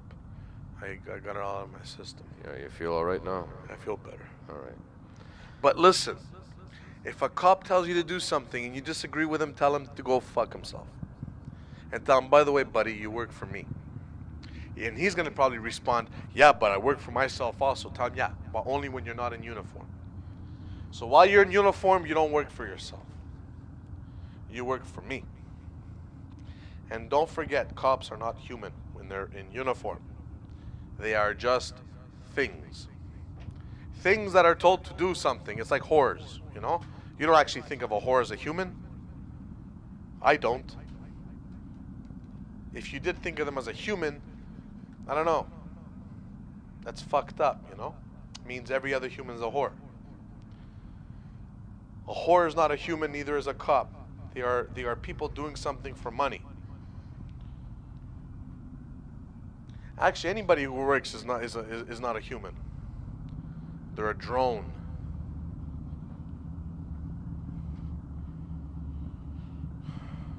If you can work and keep your mind free and not do anything all day and keep your body free and actually make money, then maybe you're human. And the reason I'm saying make money is because that's what it takes to live nowadays. If you don't live with money, they call you a criminal. If you actually go around and see an apple you like and you take it and you eat it, you are a criminal. You're not allowed to eat. You're not allowed to shit unless you own a bathroom. They find you shitting up against a tree, well, guess what? You get a ticket. And how do you pay them tickets? Well, money. If you got no money, what happens? You become a prisoner. Well, fuck prisons. We should let all the fucking prisoners go. Let them free. When you see somebody doing something you don't like, why call a cop? Become a cop. On the spot. Do it yourself. Become cop, judge, and executioner. Become like somebody with many hats, you know? A jack of all trades. And if you get a chance to shoot this pope or any other pope after him, do it. You will be doing the world a favor. Shoot any fucking head of any nation, really. Shoot anybody in a government, really. Make them understand that they're nothing unless you give them power. Now El Topo's hugging his head saying, oh my God, we're going to get arrested tomorrow. We're not going to get arrested. It's probably the B'nai B'rith that's going to come and tell us we're war criminals of some sort. Never been in a war. I'm eager. Let's start one. The war in our heads. Let's start a war of the consciousness. Of the consciousness. Yes. Oh, and we can start. We had a lovely donation from an apostle who must absolutely remain anonymous. Zig Heil! Anonymous. Yeah. You all right there, man? Yes. Okay. I'm going to get used to saying that. My arm is going up on its own, too. Yeah, like Dr. Strangelove, huh? Yeah, something like that. Yeah. And all kinds of Nazis all over the place. You got to fucking fall in line, you know what I'm saying? Or else you're going to get shot. We got some of the sacred ergot so we can go traveling. Oh, yeah, we got tickets. We got tickets. We have tickets. We're going to take a trip. It's no coincidence that the tickets showed up at such a nexus in time, Wild Bill. Yeah. Yeah, there's a reason for this. Yeah, Hitler's birthday. We should go visit a graveyard site. You think? Well, we won't be the only ones on Hitler's birthday. You know, neighborhood is going to be busy next few days. This weekend, most probably. Hitler's birthday and all. Nazi Pope. All those Jewish tombstones. Some people are going to get, they're going to have a party. You think so, huh? Oh, yeah. It's a distinct possibility. And, you know, I don't agree with that. Because the dead are dead and you should let them rest. You know, paid their dues and they're fucked right now. Go after the live ones. If you disagree with somebody, don't go after his dead ancestors. Go after them right here, right now. I disagree with Bush. I'm not going to go desecrate his grandfather's fucking grave. If I get a chance, I'm going to shoot the motherfucker. I have nothing against his grandfather, even though his grandfather was the reason these motherfuckers here now. You know, if we can actually control all the women that are having babies and make sure that the baby that's coming into this world is not going to be a minus, it'd be amazing. Am I talking like a Nazi yet? We should just kill him. Kill any baby that's useless. Gatak, yes. A baby that is going to become a criminal because his daddy was a criminal and his forefather was a criminal, well, should be eliminated at the source, you know? It's called an abortion nowadays. Say, I'm just gonna do delayed abortions. Like if I take out Bush right now, or if I take out Cop right now, it's delayed abortion. I can always claim he should have been aborted when he was in the womb, but fuck, he lived 30 years. Is it my fault? I took him out. I did the world a favor. Straight out, straight out. Zig Heil. That's it. That's all I gotta say. I'm gonna turn into a complete fucking Nazi, and then some. You know, they want me to turn into a Nazi, I will. But the problem with that is that I'm going to kill the king and take over. And when I do, it's anarchy, baby. I make everybody a king. And don't forget, you are all kings. You are kings of your worlds. What is your world? Mine is anywhere I step. I couldn't care less what the sign says. I don't read signs. I write them. I don't show anybody. I write them, I keep them to myself, you know what I'm saying? Become cops, judges, and executioners, people. You see something, you want something, you take it. If somebody considers it his, well, guess what? You're gonna find out sooner or later that it's not yours. Unless you got the might, and might is always right. At least that's what the media shows me. Might is right. 40 cops show up for one criminal. Makes no sense. Should be equal, one-on-one. If the criminal wins, he gets away with it. That's reward, you know? Criminal loses, well, he dies. That's punishment. Same thing with a cop. Reward and punishment. You get paid to die, motherfucker. If you don't like it, get the fuck out. Too hot for you in the kitchen? Get the fuck out! I don't feel sorry for cops that die on the job. I feel sorry for them when they're ski-doing or sea-doing or, you know, with their families and some tragic accident happens and they end up dead. Yes, they were a human being at that point and they died. But while you're wearing the uniform, and even if you're not in uniform, but you know what I'm saying, you're in civies, but you're a cop at that, and you know what they say about cops, huh? They're cop 24/7. So a cop who can't leave his job at the office is not a human. If you can't hang up your badge and your gun and go home as a normal human being, you're not normal human being.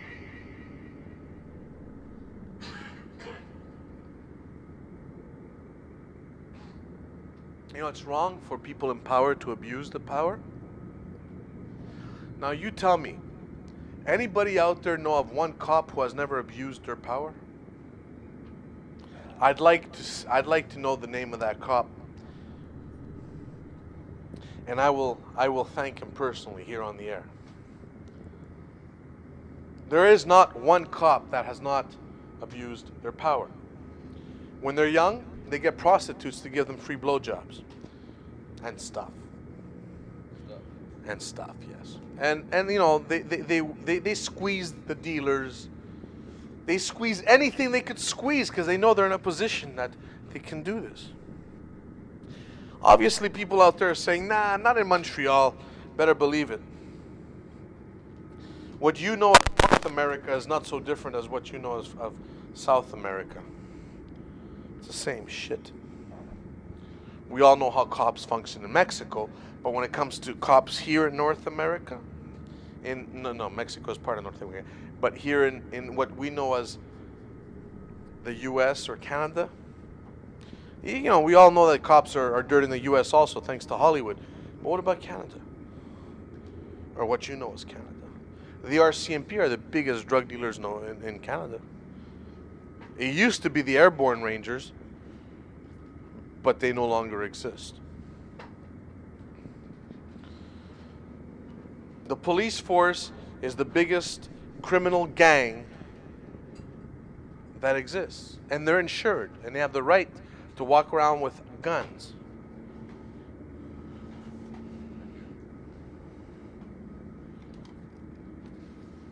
That's not fair, folks. A lot of things are not fair.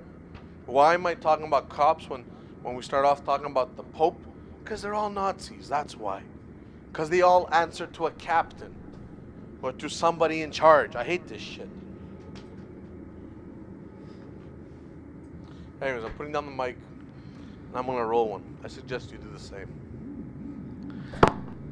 Yeah, well, Bill, actually, I was about to say to the good folks out there that it was time for some music, and then Albert Camus. Here, come here for a second. We don't have time for you to come back after the tunes, Wild Bill. Okay.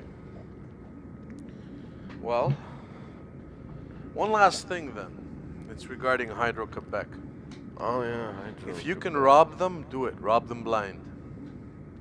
They're making money off your ass. And they're not supposed to. I don't understand why Hydro-Quebec has to make money. Steal it all. Don't pay for nothing. If you can get free phone, free cable, free hydro, do it. Live for free, for fuck's sakes. It was free before they got into the picture. Electricity was free before companies decided it wasn't. It was in the sky. It was all over the place. Anyways. If you can steal it and not pay for it, do it. That's all I'm saying. And if a cop stands between you and your happiness, take him out. Am I going to go to jail for what I say? Not as Wild Bill. Because Wild Bill is some wacko. Comes alive every Wednesday night.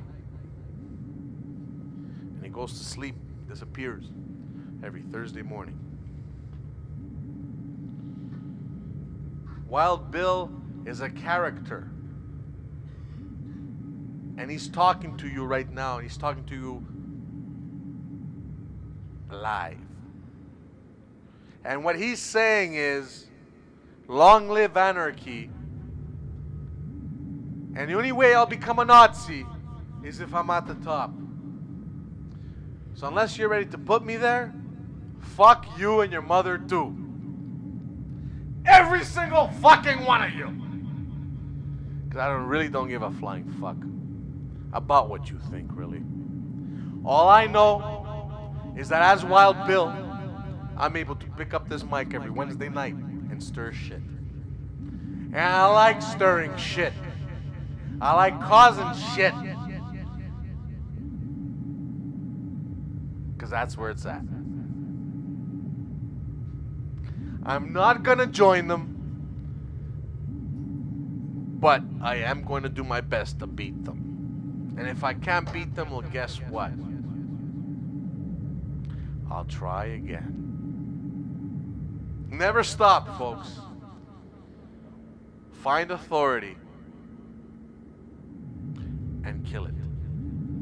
In whatever shape or form it is. Now don't forget, your parents could do that to you too. So if you're at an age that you depend on somebody, like your parents, the advice doesn't stand. Because your parents can kill you too, and make more of you. Don't forget, they did it the first time. Remember the delayed abortions? I think every parent should be allowed to have a delayed abortion. Because sometimes the women run off with the kids, you know? And the dad eventually catches up and is forced to live a life that was not his choosing. He should have the choice to have a delayed abortion. Abort the whole fucking bunch. Kids and fucking mother. Why not? What's wrong with that? Anyways. Well, Bill, I know it's been a very trying week for all of us because of this new pope. And as I was telling the listeners earlier, nothing happens coincidentally. Nothing. No, nothing. Nothing at all. And I know we say this every week, but I try to repeat it every week. I know you do, Bill. Nothing is a coincidence. The wave of sacred ergot that has come our way is not a coincidence either. It comes in waves, said the anonymous source. How you doing there, man? Are you all right? All right. I think Wild Bill is preparing himself for the sacred herb outside and the voyage ahead in the next few months. Surfing a wave. Mesdames et messieurs, vous êtes toujours à l'écoute de VALIS. À CIBL, le 101,5 FM, Radio Libre, à Montréal. Je suis El Topo. You can call me Chris, if you really want to. Wild Bill était là avec nous ce matin. Et Gérard Bédard. Now, here is the scheme. We're going to dive into the psychic ether and listen to one or two tunes. I don't know where they'll go, but we have Albert Camus. We're going to begin the second part of L'étranger, lu par l'auteur en avril 1954 à la radio française. And so it's quite a nice reading. I hope you're prepared for part two. Melso, as I told you before, has shot an Arab on the beach. The sun was in his eyes. There is an oppressive force around him. It happened, and now his trial will begin. Vers 5 heures, nous avons un autre entretien de 45 minutes avec notre cher ami, Monsieur Gérard Bédard. I hope you keep a pencil in hand, and I hope the folks that are listening are taking notes. I hear some of you have had adverse reactions to the illuminations of Monsieur Bédard. I hope this continues. If you have any comments whatsoever, you can send them by computer here. Church of VALIS, VALIS, at hotmail.com, or you can call during regular business hours, 526-2581, 526-2581. J'espère que vous allez rester avec nous jusqu'à 6 heures ce matin, whoever you may be, and wherever you may go.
Pour communiquer avec l'Église de VALIS ou pour envoyer vos dons par chèque ou mandat poste, faites le www.cibl.cam.org ou par la poste CIBL aux soins de l'Église de VALIS, 1691 boulevard P9, Montréal, Québec, H1V 2C3. Merci.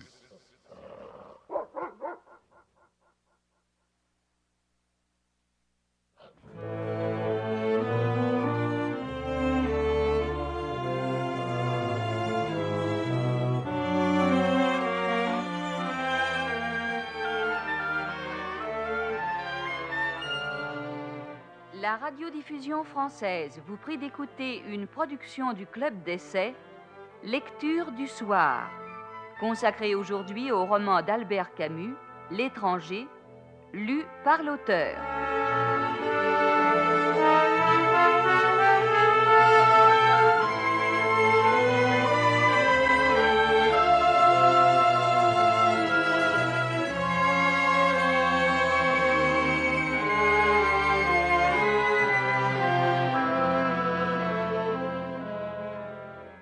L'édition définitive du roman d'Albert Camus, publié aux éditions Gallimard, vous est présentée dans son intégralité en 3 émissions d'1 heure. Vous pourrez entendre les 2e et 3e parties demain à la même heure. Production François-Régis Bastide, réalisation Gérard Herzog.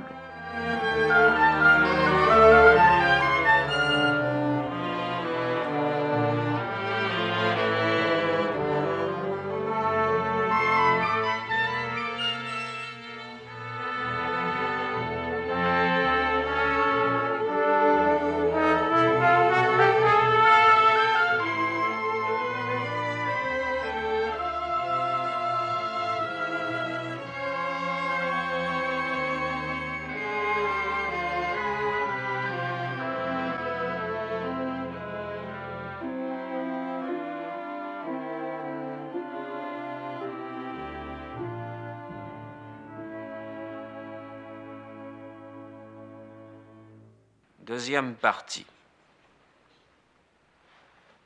Chapitre 1er. Tout de suite après mon arrestation, j'ai été interrogé plusieurs fois. Mais il s'agissait d'interrogatoires d'identité qui n'ont pas duré longtemps. La première fois au commissariat, mon affaire semblait n'intéresser personne. 8 jours après, le juge d'instruction, au contraire, m'a regardé avec curiosité. Mais pour commencer, il m'a seulement demandé mon nom et mon adresse, ma profession, la date et le lieu de ma naissance. Puis il a voulu savoir si j'avais choisi un avocat. J'ai reconnu que non et je l'ai questionné pour savoir s'il était absolument nécessaire d'en avoir un. Pourquoi, a-t-il dit? J'ai répondu que je trouvais mon affaire très simple. Il a souri en disant « c'est un avis. Pourtant la loi est là. Si vous ne choisissez pas d'avocat, nous en désignerons un d'office. » J'ai trouvé qu'il était très commode que la justice se chargeât de ces détails, je le lui ai dit. Il m'a approuvé et a conclu que la loi était bien faite. Au début, je ne l'ai pas prise au sérieux. Il m'a reçu dans une pièce tendue de rideaux où il avait sur son bureau une seule lampe qui éclairait le fauteuil où il m'a fait asseoir, pendant que lui-même restait dans l'ombre. J'avais déjà lu une description semblable dans des livres, et tout cela m'a paru un jeu. Après notre conversation, au contraire, je l'ai regardé, et j'ai vu un homme aux traits fins, aux yeux bleus enfoncés, grand, avec une longue moustache grise et d'abondants cheveux presque blancs. Il m'a paru très raisonnable et somme toute sympathique, malgré quelques tics nerveux qui lui tiraient la bouche. En sortant, j'allais même lui tendre la main, mais je me suis souvenu à temps que j'avais tué un homme. Le lendemain, un avocat est venu me voir à la prison. Il était petit et rond, assez jeune, les cheveux soigneusement collés. Malgré la chaleur, j'étais en manche de chemise, il avait un costume sombre, un col cassé et une cravate bizarre à grosses raies noires et blanches. Il a posé sur mon lit la serviette qu'il portait sous le bras, s'est présenté et m'a dit qu'il avait étudié mon dossier. Mon affaire était délicate, mais il ne doutait pas du succès si je lui faisais confiance. Je l'ai remercié et il m'a dit « Entrons dans le vif du sujet ». Il s'est assis sur le lit et m'a expliqué qu'on avait pris des renseignements sur ma vie privée. On avait su que ma mère était morte récemment à l'asile. On avait alors fait une enquête à Marengo. Les instructeurs avaient appris que j'avais fait preuve d'insensibilité le jour de l'enterrement de maman. Vous comprenez, m'a dit mon avocat, cela me gêne un peu de vous demander cela, mais c'est très important, et ce sera un gros argument pour l'accusation si je ne trouve rien à répondre. Il voulait que je l'aide. Il m'a demandé si j'avais eu de la peine ce jour-là. Cette question m'a beaucoup étonné, et il me semblait que j'aurais été très gêné si j'avais eu à la poser. J'ai répondu cependant que j'avais un peu perdu l'habitude de m'interroger et qu'il m'était difficile de le renseigner. Sans doute, j'aimais bien maman, mais cela ne voulait rien dire. Tous les êtres saints avaient plus ou moins souhaité la mort de ceux qu'ils aimaient. Ici, l'avocat m'a coupé et apparut très agité. Il m'a fait promettre de ne pas dire cela à l'audience, ni chez le magistrat instructeur. Cependant, je lui ai expliqué que j'avais une nature telle que mes besoins physiques dérangeaient souvent mes sentiments. Le jour où j'avais enterré maman, j'étais très fatigué et j'avais sommeil, de sorte que je ne me suis pas rendu compte de ce qui se passait. Ce que je pouvais dire à coup sûr, c'est que j'aurais préféré que maman ne mourût pas. Mais mon avocat n'avait pas l'air content, il m'a dit « Ceci n'est pas assez ». Il a réfléchi. Il m'a demandé s'il pouvait dire que ce jour-là, j'avais dominé mes sentiments naturels. Je lui ai dit non, parce que c'est faux. Il m'a regardé d'une façon bizarre, comme si je lui inspirais un peu de dégoût. Il m'a dit presque méchamment que dans tous les cas, le directeur et le personnel de l'asile seraient entendus comme témoins et que cela pouvait me jouer un très sale tour. Je lui ai fait remarquer que cette histoire n'avait pas de rapport avec mon affaire, mais il m'a répondu seulement qu'il était visible que je n'avais jamais eu de rapport avec la justice. Il est parti avec un air fâché. J'aurais voulu le retenir, lui expliquer que je désirais sa sympathie, non pour être mieux défendu, mais si je puis dire, naturellement. Surtout, je voyais que je le mettais mal à l'aise. Il ne me comprenait pas, il m'en voulait un peu. J'avais le désir de lui affirmer que j'étais comme tout le monde, absolument comme tout le monde. Mais tout cela, au fond, n'avait pas grande utilité, et j'y ai renoncé par paresse. Peu de temps après, j'étais conduit de nouveau devant le juge d'instruction. Il était 2 heures de l'après-midi, et cette fois, son bureau était plein d'une lumière à peine tamisée par un rideau de voile. Il faisait très chaud. Il m'a fait asseoir, et avec beaucoup de courtoisie, m'a déclaré que mon avocat, par suite d'un contretemps, n'avait pu venir. Mais j'avais le droit de ne pas répondre à ses questions et d'attendre que mon avocat pût m'assister. Je dis que je pouvais répondre seul. Il a touché du doigt un bouton sur sa table. Un jeune greffier est venu s'installer presque dans mon dos. Nous nous sommes tous les deux carrés dans nos fauteuils. L'interrogatoire a commencé. Il m'a d'abord dit qu'on me dépeignait comme étant d'un caractère taciturne et renfermé, et il a voulu savoir ce que j'en pensais. J'ai répondu, c'est que je n'ai jamais grand-chose à dire, alors je me tais.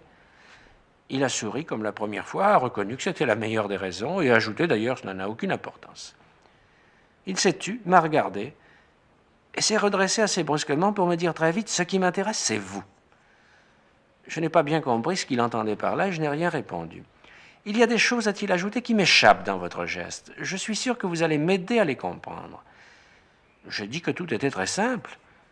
Il m'a pressé de lui retracer ma journée. Je lui ai retracé ce que déjà je lui avais raconté. Raymond, la plage, le bain, la querelle, encore la plage, la petite source, le soleil et les 5 coups de revolver. À chaque phrase, il disait « bien, bien ». Quand je suis arrivé au corps étendu, il a approuvé en disant « bon ». Moi, j'étais lassé de répéter ainsi la même histoire et il me semblait que je n'avais jamais autant parlé. Après un silence, il s'est levé et m'a dit qu'il voulait m'aider, et que je l'intéressais et qu'avec l'aide de Dieu, il ferait quelque chose pour moi. Mais auparavant, il voulait me poser encore quelques questions.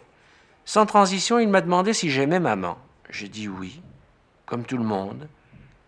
Et le greffier qui jusqu'ici tapait régulièrement sur sa machine a dû se tromper de touche, car il s'est embarrassé et a été obligé de revenir en arrière.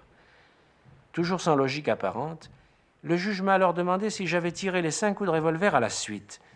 J'ai réfléchi et précisé que j'avais tiré une seule fois d'abord et, après quelques secondes, les 4 autres coups. « Pourquoi avez-vous attendu entre le premier et le second coup ?» m'a-t-il dit alors. Une fois de plus, j'ai revu la plage rouge et j'ai senti sur mon front la brûlure du soleil. Mais cette fois, je n'ai rien répondu. Pendant tout le silence qui a suivi, le juge a eu l'air de s'agiter. Il s'est assis, a fourragé dans ses cheveux, a mis ses coudes sur son bureau et s'est penché un peu vers moi avec un air étrange. « Pourquoi avez-vous tiré sur un corps à terre ?» Là encore, je n'ai pas su répondre. Le juge a passé ses mains sur son front et a répété sa question d'une voix un peu altérée. « Pourquoi? Il faut que vous me le disiez. Pourquoi ?» Je me taisais toujours. Brusquement, il s'est levé, a marché à grands pas vers une extrémité de son bureau et a ouvert un tiroir dans un classeur. Il en a tiré un crucifix d'argent qu'il a brandi en revenant vers moi. Et d'une voix toute changée, presque tremblante, il s'est écrié « Est-ce que vous le connaissez, celui-là » J'ai dit oui, naturellement. Alors il m'a dit très vite et d'une façon passionnée que lui croyait en Dieu, que sa conviction était qu'aucun homme n'était assez coupable pour que Dieu ne lui pardonnât pas, mais qu'il fallait pour cela que l'homme, par son repentir, devint comme un enfant dont l'âme est vide et prête à tout accueillir. Il avait tout son corps penché sur la table, il agitait son crucifix presque au-dessus de moi. À vrai dire, je l'avais très mal suivi dans son raisonnement, d'abord parce que j'avais chaud et qu'il y avait dans son cabinet de grosses mouches qui se posaient sur ma figure, et aussi parce qu'il me faisait un peu peur. Je reconnaissais en même temps que c'était ridicule, parce qu'après tout, c'était moi le criminel. Il a continué pourtant. J'ai à peu près compris qu'à son avis, il n'y avait qu'un point d'obscur dans ma confession, le fait d'avoir attendu pour tirer mon second coup de revolver. Pour le reste, c'était très bien, mais cela, il ne le comprenait pas. J'allais lui dire qu'il avait tort de s'obstiner, ce dernier point n'avait pas tellement d'importance, mais il m'a coupé et m'a exhorté une dernière fois à dresser de toute sa hauteur en me demandant si je croyais en Dieu. J'ai répondu que non. Il s'est assis avec indignation. Il m'a dit que c'était impossible, que tous les hommes croyaient en Dieu, même ceux qui se détournaient de son visage. C'était là sa conviction, et s'il devait jamais en douter, sa vie n'aurait plus de sens. « Voulez-vous, s'est-il exclamé, que ma vie n'ait pas de sens ?» À mon avis, cela ne me regardait pas, et je le lui ai dit. Mais à travers la table, il avançait déjà le Christ sous mes yeux et s'écriait d'une façon déraisonnable « Moi, je suis chrétien. Je demande pardon de tes fautes à celui-là. Comment peux-tu ne pas croire qu'il a souffert pour toi ?» J'ai bien remarqué qu'il me tutoyait, mais j'en avais assez. La chaleur se faisait de plus en plus grande. Comme toujours, quand j'ai envie de me débarrasser de quelqu'un que j'écoute à peine, j'ai eu l'air d'approuver. À ma surprise, il a triomphé. Tu vois, disait-il, n'est-ce pas que tu crois et que tu vas te confier à lui ?» Évidemment, j'ai dit non une fois de plus. Il est retombé sur son fauteuil. Il avait l'air très fatigué. Il est resté un moment silencieux pendant que la machine, qui n'avait pas cessé de suivre le dialogue, en prolongeait encore les dernières phrases. Ensuite, il m'a regardé attentivement et avec un peu de tristesse, il a murmuré « Je n'ai jamais vu d'âme aussi endurcie que la vôtre. Les criminels qui sont venus devant moi ont toujours pleuré devant cette image de la douleur. » J'allais répondre que c'était justement parce qu'il s'agissait de criminels, mais j'ai pensé que moi aussi j'étais comme eux. C'était une idée à quoi je ne pouvais pas me faire. Le juge s'est alors levé, comme s'il me signifiait que l'interrogatoire était terminé. Il m'a seulement demandé du même air un peu las si je regrettais mon acte. J'ai réfléchi et j'ai dit que plutôt que du regret véritable, j'éprouvais un certain ennui. J'ai eu l'impression qu'il ne me comprenait pas, mais ce jour-là, les choses ne sont pas allées plus loin. Par la suite, j'ai souvent revu le juge d'instruction. Seulement, j'étais accompagné de mon avocat à chaque fois. On se bornait à me faire préciser certains points de mes déclarations précédentes, ou bien encore, le juge discutait les charges avec mon avocat. Mais en vérité, il ne s'occupait jamais de moi à ces moments-là. Peu à peu, en tout cas, le ton des interrogatoires a changé. Il semblait que le juge ne s'intéressât plus à moi et qu'il eût classé mon camp en quelque sorte. Il ne m'a plus parlé de Dieu et je ne l'ai jamais revu dans l'excitation de ces premiers jours. Le résultat, c'est que nos entretiens sont devenus plus cordiaux. Quelques questions, un peu de conversation avec mon avocat, les interrogatoires étaient finis. Mon affaire suivait son cours selon l'expression même du juge. Quelquefois aussi, quand la conversation était d'ordre général, on m'y mêlait. Je commençais à respirer. Personne en ces heures-là n'était méchante avec moi. Tout était si naturel, si bien réglé, si sobrement joué, que j'avais l'impression ridicule de faire partie de la famille. Et au bout des 11 mois qu'a duré cette instruction, je peux dire que je m'étonnais presque de m'être jamais réjoui d'autre chose que de ces rares instants où le juge me reconduisait à la porte de son cabinet en me frappant sur l'épaule et en me disant d'un air cordial « C'est fini pour aujourd'hui, monsieur l'Antéchrist ». On me remettait alors entre les mains des gendarmes. Chapitre 2. Il y a des choses dont je n'ai jamais aimé parler. Quand je suis entré en prison, j'ai compris au bout de quelques jours que je n'aimerais pas parler de cette partie de ma vie. Plus tard, je n'ai plus trouvé d'importance à ces répugnances. En réalité, je n'étais pas vraiment en prison les premiers jours. J'attendais vaguement quelque événement nouveau. C'est seulement après la première et la seule visite de Marie que tout a commencé. Du jour où j'ai reçu sa lettre, elle me disait qu'on ne lui permettait plus de venir parce qu'elle n'était pas ma femme. De ce jour-là, j'ai senti que j'étais chez moi dans ma cellule et que ma vie s'y arrêtait. Le jour de mon arrestation, on m'a d'abord enfermé dans une chambre où il y avait déjà plusieurs détenus, la plupart des Arabes. Ils ont ri en me voyant, puis ils m'ont demandé ce que j'avais fait. J'ai dit que j'avais tué un Arabe et ils sont restés silencieux. Mais un moment après, le soir est tombé. Ils m'ont expliqué comment il fallait arranger la natte où je devais coucher. En roulant une des extrémités, on pouvait en faire un traversin. Toute la nuit, des punaises ont couru sur mon visage. Quelques jours après, on m'a isolé dans une cellule où je couchais sur un bas-flanc de bois. J'avais un baquet d'aisance et une cuvette de fer. La prison était tout en haut de la ville, et par une petite fenêtre, je pouvais voir la mer. C'est un jour que j'étais agrippé au barreau, mon visage tendu vers la lumière, qu'un gardien est entré et m'a dit que j'avais une visite. J'ai pensé que c'était Marie, c'était bien elle. J'ai suivi pour aller au parloir un long corridor, puis un escalier, et pour finir un autre couloir. Je suis entré dans une très grande salle éclairée par une vaste baie. La salle était séparée en 3 parties par 2 grandes grilles qui la coupaient dans sa longueur. Entre les 2 grilles se trouvait un espace de 8 à 10 mètres qui séparait les visiteurs des prisonniers. J'ai aperçu Marie en face de moi, avec sa robe à raies et son visage bruni. De mon côté, il y avait une dizaine de détenus, des Arabes pour la plupart. Marie était entourée de moresques et se trouvait entre 2 visiteuses. Une petite vieille aux lèvres serrées, habillée de noir, et une grosse femme en cheveux qui parlait très fort avec beaucoup de gestes. À cause de la distance entre les grilles, les visiteurs et les prisonniers étaient obligés de parler très haut. Quand je suis entré, le bruit des voix qui rebondissaient contre les grands murs nus de la salle, la lumière crue qui coulait du ciel sur les vitres et rejaillissait dans la salle me causèrent une sorte d'étourdissement. Ma cellule était plus calme et plus sombre. Il m'a fallu quelques secondes pour m'adapter. Pourtant, j'ai fini par voir chaque visage avec netteté, détaché dans le plein jour. J'ai observé qu'un gardien se tenait assis à l'extrémité du couloir entre les 2 grilles. La plupart des prisonniers arabes ainsi que leurs familles s'étaient accroupis en vis-à-vis. Cela ne criait pas. Malgré le tumulte, ils parvenaient à s'entendre en parlant très bas. Leur murmure sourd, parti de plus bas, formait comme une basse continue aux conversations qui s'entrecroisaient au-dessus de leur tête. Tout cela, je l'ai remarqué très vite en m'avançant vers Marie. Déjà collée contre la grille, elle me souriait de toutes ses forces.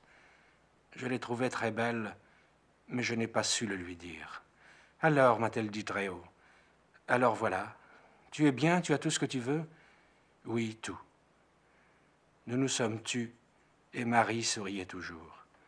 La grosse femme hurlait vers mon voisin, son mari, sans doute, un grand type blond au regard franc. C'était la suite d'une conversation déjà commencée. « Jeanne n'avait pas voulu la prendre, criait-elle à tue-tête. « Oui, oui, disait l'homme.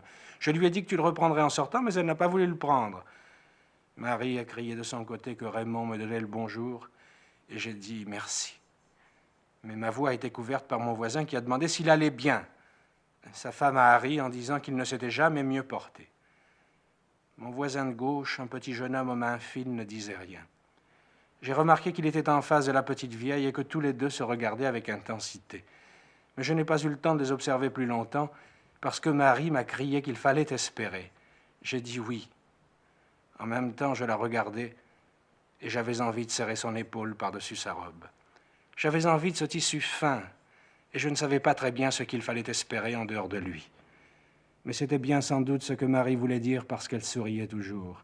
Je ne voyais plus que l'éclat de ses dents et les petits plis de ses yeux. Elle a crié de nouveau « Tu sortiras et on se mariera ». J'ai répondu « Tu crois ?» mais c'était surtout pour dire quelque chose. Elle a dit alors très vite et toujours très haut que oui, que je serais acquitté et qu'on prendrait encore des bains. Mais l'autre femme hurlait de son côté et disait qu'elle avait laissé un panier au greffe. Elle énumérait tout ce qu'elle y avait mis. Il fallait vérifier car tout cela coûtait cher. Mon autre voisin et sa mère se regardaient toujours. Le murmure des Arabes continuait au-dessous de nous. Dehors, La lumière a semblé se gonfler contre la baie. Je me sentais un peu malade et j'aurais voulu partir. Le bruit me faisait mal, mais d'un autre côté, je voulais profiter encore de la présence de Marie. Je ne sais pas combien de temps a passé. Marie m'a parlé de son travail et elle souriait sans arrêt. Le murmure, les cris, les conversations se croisaient. Le seul îlot de silence était à côté de moi, dans ce petit jeune homme et cette vieille qui se regardaient. Peu à peu, on a emmené les Arabes. Presque tout le monde s'est tu dès que le premier est sorti. La petite vieille s'est rapprochée des barreaux et au même moment, un gardien a fait signe à son fils. Il a dit « Au revoir, maman », et elle a passé sa main entre deux barreaux pour lui faire un petit signe lent et prolongé. Elle est partie pendant qu'un homme entrait, le chapeau à la main, et prenait sa place. On a introduit un prisonnier, et ils se sont parlé avec animation, mais à demi-voix, parce que la pièce était redevenue silencieuse. On est venu chercher mon voisin de droite, et sa femme lui a dit sans baisser le ton, comme si elle n'avait pas remarqué qu'il n'était plus nécessaire de crier « Soigne-toi bien et fais attention ». Puis est venu mon tour. Marie a fait signe qu'elle m'embrassait. Je me suis retourné avant de disparaître. Elle était immobile, le visage écrasé contre la grille, avec le même sourire écartelé et crispé. C'est peu après qu'elle m'a écrit. Et c'est à partir de ce moment qu'ont commencé les choses dont je n'ai jamais aimé parler. De toute façon, il ne faut rien exagérer, et cela m'a été plus facile qu'à d'autres. Au début de ma détention, pourtant, ce qui a été le plus dur, c'est que j'avais des pensées d'homme libre. Par exemple, l'envie me prenait d'être sur une plage et de descendre vers la mer. À imaginer le bruit des premières vagues sous la plante de mes pieds, l'entrée du corps dans l'eau et la délivrance que j'y trouvais, je sentais tout d'un coup combien les murs de ma prison étaient rapprochés. Mais cela dura quelques mois. Ensuite, je n'avais que des pensées de prisonnier. J'attendais la promenade quotidienne que je faisais dans la cour ou la visite de mon avocat. Je m'arrangeais très bien avec le reste de mon temps. J'ai souvent pensé alors que si l'on m'avait fait vivre dans un tronc d'arbre sec, sans autre occupation que de regarder la fleur du ciel au-dessus de ma tête, je m'y serais peu à peu habitué. J'aurais attendu des passages d'oiseaux ou des rencontres de nuages, comme j'attendais ici les curieuses cravates de mon avocat, et comme dans un autre monde, je patientais jusqu'au samedi pour étreindre le corps de Marie. Or, à bien réfléchir, je n'étais pas dans un arbre sec, il y avait plus malheureux que moi. C'était d'ailleurs une idée de maman, et elle le répétait souvent, qu'on finissait par s'habituer à tout. Du reste, je n'allais pas si loin d'ordinaire. Les premiers mois ont été durs. Mais justement, l'effort que j'ai dû faire aidait à les passer. Par exemple, j'étais tourmenté par le désir d'une femme. C'était naturel, j'étais jeune. Je ne pensais jamais à Marie particulièrement, mais je pensais tellement à une femme, aux femmes, à toutes celles que j'avais connues, à toutes les circonstances où je les avais aimées, que ma cellule s'emplissait de tous les visages et se peuplait de mes désirs. Dans un sens, cela me déséquilibrait, mais dans un autre, cela tuait le temps. J'avais fini par gagner la sympathie du gardien-chef qui accompagnait à l'heure des repas le garçon de cuisine. C'est lui qui d'abord m'a parlé des femmes. Il m'a dit que c'était la première chose dont se plaignaient les autres. Je lui ai dit que j'étais comme eux, que je trouvais ce traitement injuste.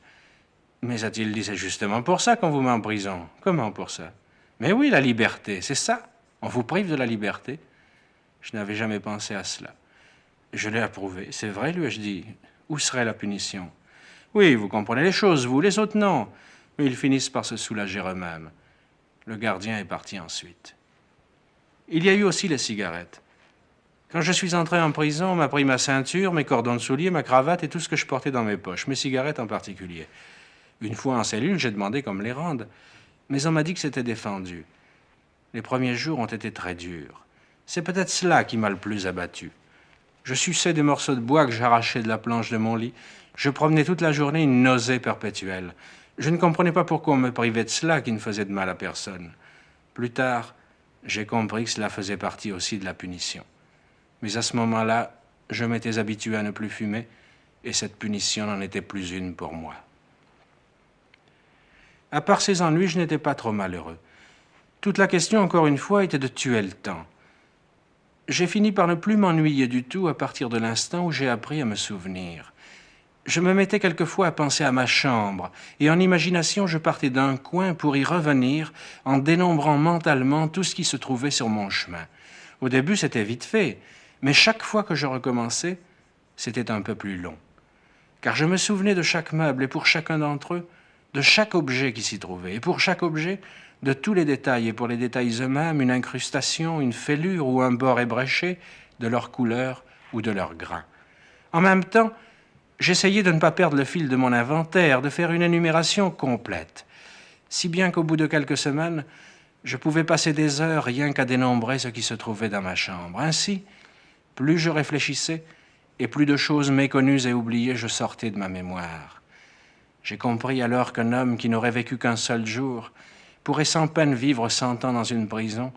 Il aurait assez de souvenirs pour ne pas s'ennuyer. Dans un sens, c'était un avantage. Il y avait aussi le sommeil. Au début, je dormais mal la nuit et pas du tout le jour. Peu à peu, mes nuits ont été meilleures et j'ai pu dormir aussi le jour. Je peux dire que dans les derniers mois, je dormais de 16 à 18 heures par jour. Il me restait alors 6 heures à tuer avec les repas, les besoins naturels, mes souvenirs et l'histoire du Tchécoslovaque. Entre ma paillasse et la planche du lit, j'avais trouvé en effet un vieux morceau de journal presque collé à l'étoffe, jauni et transparent. Il relatait un fait divers dont le début manquait, mais qui avait dû se passer en Tchécoslovaquie. Un homme était parti d'un village tchèque pour faire fortune. Au bout de 25 ans, riche, il était revenu avec une femme et un enfant. Sa mère tenait un hôtel avec sa sœur dans son village natal. Pour les surprendre, il avait laissé sa femme et son enfant dans un autre établissement et était allé chez sa mère qu'il n'avait pas reconnue quand il était entré. Par plaisanterie, il avait eu l'idée de prendre une chambre. Il avait montré son argent. Dans la nuit, sa mère et sa sœur l'avaient assassiné à coups de marteau pour le voler et avaient jeté son corps dans la rivière. Le matin, la femme était venue, avait révélé sans le savoir l'identité du voyageur. La mère s'était pendue, la sœur s'était jetée dans un puits. J'ai dû lire cette histoire des milliers de fois. D'un côté, elle était invraisemblable, d'un autre, elle était naturelle. De toute façon, je trouvais que le voyageur l'avait un peu mérité et qu'il ne faut jamais jouer. Ainsi, avec les heures de sommeil, les souvenirs, la lecture de mon fait divers et l'alternance de la lumière et de l'ombre, le temps a passé. J'avais bien lu qu'on finissait par perdre la notion du temps en prison, mais cela n'avait pas beaucoup de sens pour moi. Je n'avais pas compris à quel point les jours pouvaient être à la fois longs et courts, longs à vivre sans doute, mais tellement distendus qu'ils finissaient par déborder les uns sur les autres, ils y perdaient leur nom. Les mots « hier » ou « demain » étaient les seuls qui gardaient un sens pour moi. Lorsqu'un jour, le gardien m'a dit que j'étais là depuis 5 mois, je l'ai cru, mais je ne l'ai pas compris. Pour moi, c'était sans cesse le même jour qui déferlait dans ma cellule et la même tâche que je poursuivais. Ce jour-là, après le départ du gardien, je me suis regardé dans ma gamelle de fer. Il m'a semblé que mon image restait sérieuse alors même que j'essayais de lui sourire. Je l'ai agitée devant moi, j'ai souri et elle a gardé le même air sévère et triste. Le jour finissait et c'était l'heure dont je ne veux pas parler. L'heure sans nom où les bruits du soir montaient de tous les étages de la prison dans un cortège de silence. Je me suis approché de la lucarne et dans la dernière lumière, j'ai contemplé une fois de plus mon image. Elle était toujours sérieuse et quoi d'étonnant, puisqu'à ce moment, je l'étais aussi. Mais en même temps, et pour la première fois depuis des mois, j'ai entendu distinctement le son de ma voix. Je l'ai reconnue pour celle qui résonnait déjà depuis de longs jours à mes oreilles, et j'ai compris que pendant tout ce temps, j'avais parlé seul. Je me suis souvenu alors de ce que disait l'infirmière à l'enterrement de maman. Non, il n'y avait pas d'issue, et personne ne peut imaginer ce que sont les soirs dans les prisons.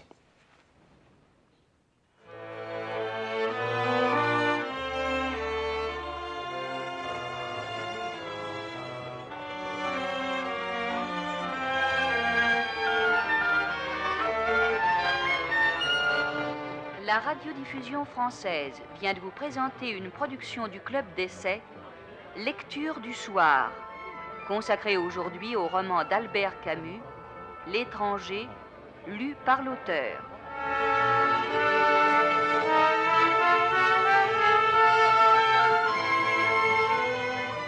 Production François-Régis Bastide, réalisation Gérard Herzog.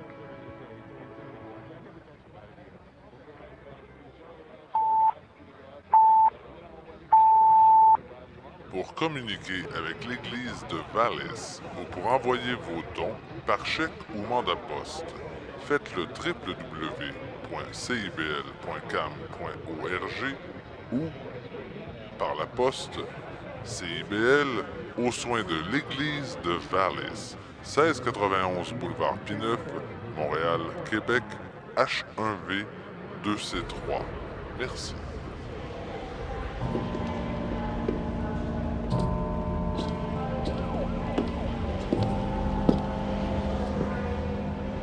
Got any morning papers yet? Too early. A sandwich.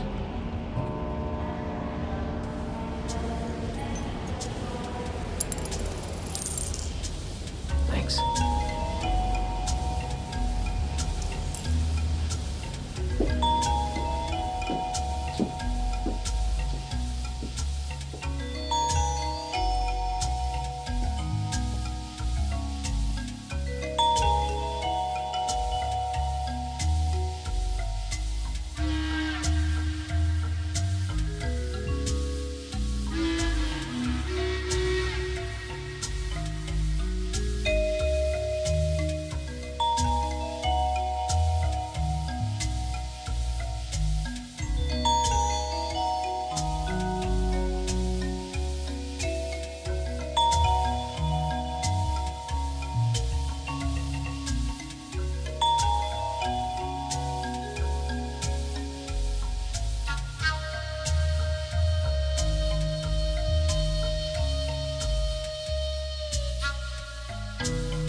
Joie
Puis là, après réflexion, j'avoue que certains auditeurs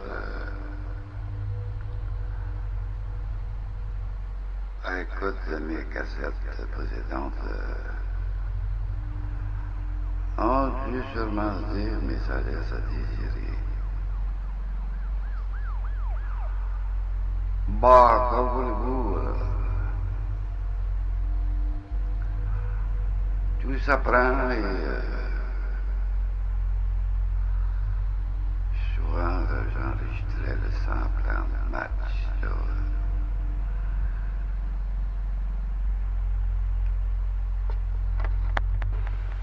Alors, vous vite. Ouais. C'est jeudi passé, le 14, là, je me suis fait piéger, là, par Louis Garon, là,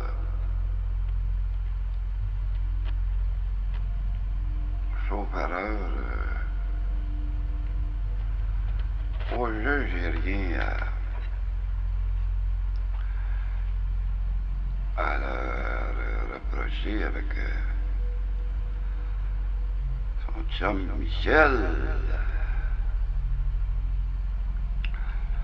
Ah, parce que c'est moi-même qui est foutu dans leur piège. Bah ouais, supposément, il recevait le boxeur Stéphane Ouellet.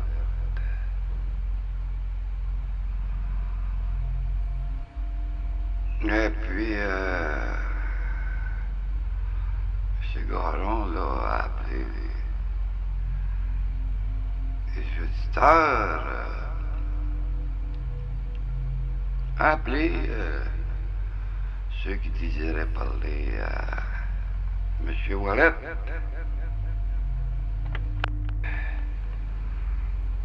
Qui m'a semblé tellement déglissé de la vie que je lui ai parlé. Ben, au juste, c'était l'imitateur de Stéphane Ouellet, Michel Montabarnac. Ce qui m'amène à la question, comment se fait-il que je peux être trompé, comment se fait-il qu'on à peu près n'importe qui peut me crasser? Et on fait appel à mon cœur, à ma générosité. Selon moi, cela est dû à la pauvreté que j'ai constatée pendant mon enfance et adolescence dans notre petit village Saint-Elzéar. Mon père était un notable, hein? Après la dernière grande guerre, il a fait cadastrer une partie de sa terre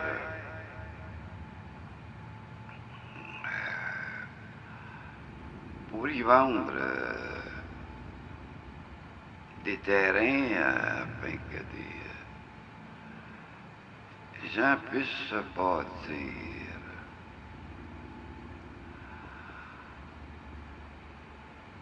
Faut croire que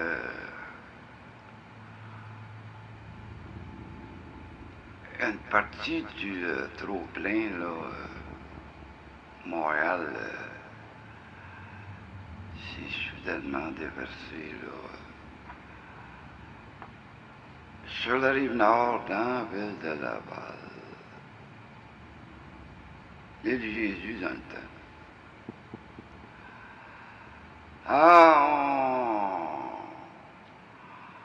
Ça venait, là, ceux qui avaient acheté un terrain, là,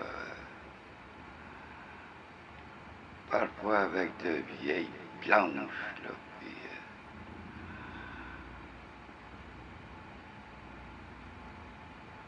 un autre pouvait s'acheter un vieux poulailler, là, qui faisait traîner jusqu'à son emplacement. C'était ça. Éphémère demeure. Je me souviens d'un qui s'est construit une habitation en quelques semaines. À la va-vite.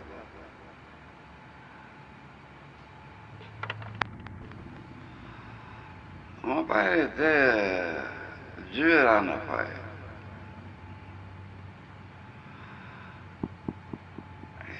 Si quelqu'un achetait un terrain, il devait payer à terme, il fallait qu'il paye à terme. Et puis bien sûr, ailleurs dans mon environnement, là, j'ai constaté beaucoup de pauvreté. Comme chez les Labranche, eux, ils s'étaient bâtis une habitation avec de vieilles tôles, là, ramassées ici et là.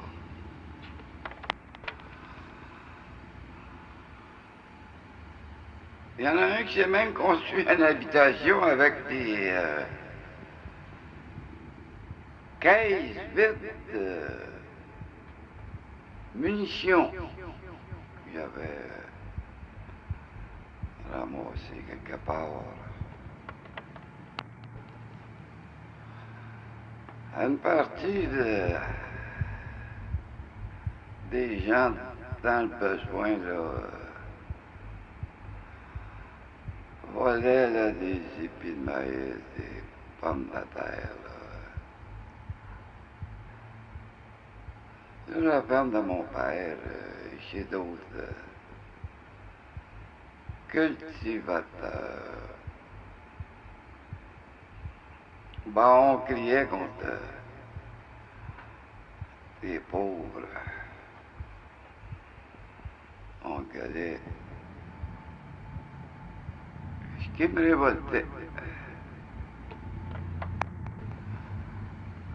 de là, selon moi, générosité.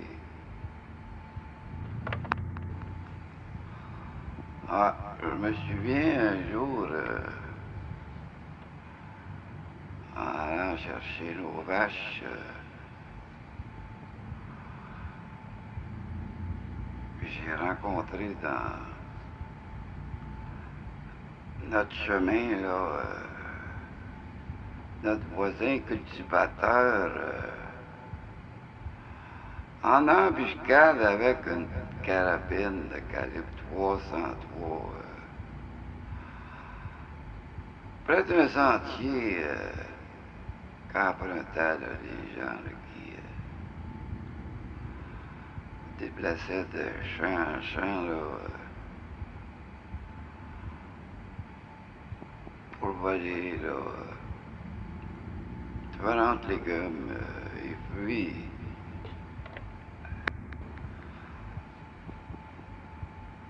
Comprennent le point que des gens sans le sou devaient voler. Faut dire qu'à l'heure des charges,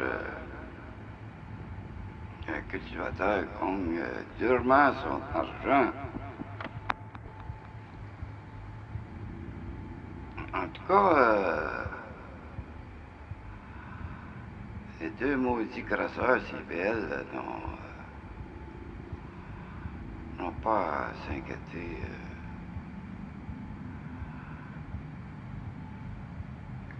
J'ai été trompé davantage.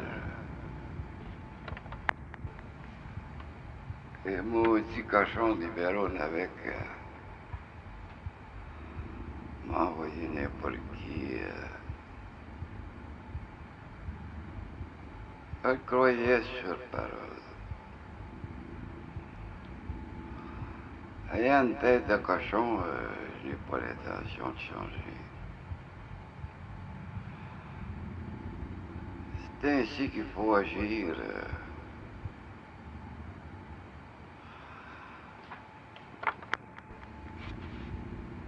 Le système corrompu a transformé les gens afin de nous diviser à cause de leur système de délation mis en place. De plus en plus de gens se méfient l'un de l'autre. Divisé pour régner. Le système britannique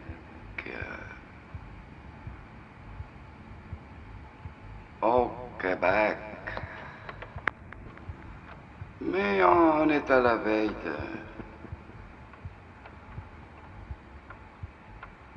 d'un bouleversement, d'un grand changement. À Québec comme à Ottawa, on est trop conservateur, trop âpre au fric, à basse classe surtout, et bonne partie là, de la classe moyenne là, voteront contre eux la prochaine élection. Tout simplement pour se protéger. C'est un instinct naturel. Mais le Bédard, le règne a duré trop longtemps, ils s'en permettent trop. Ils veulent trop de place.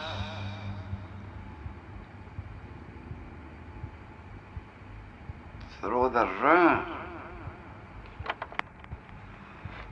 Mais je vais vous dire ceci, ce n'est point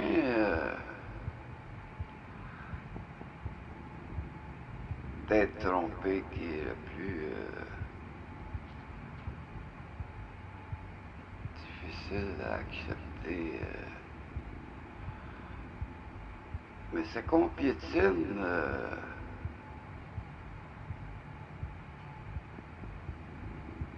ma dignité.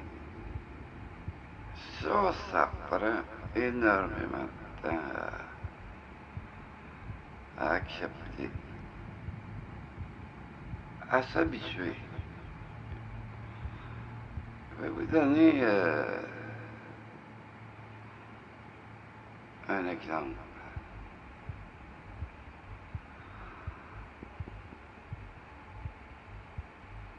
L'été passé, parfois je m'assoyais sur mes marches.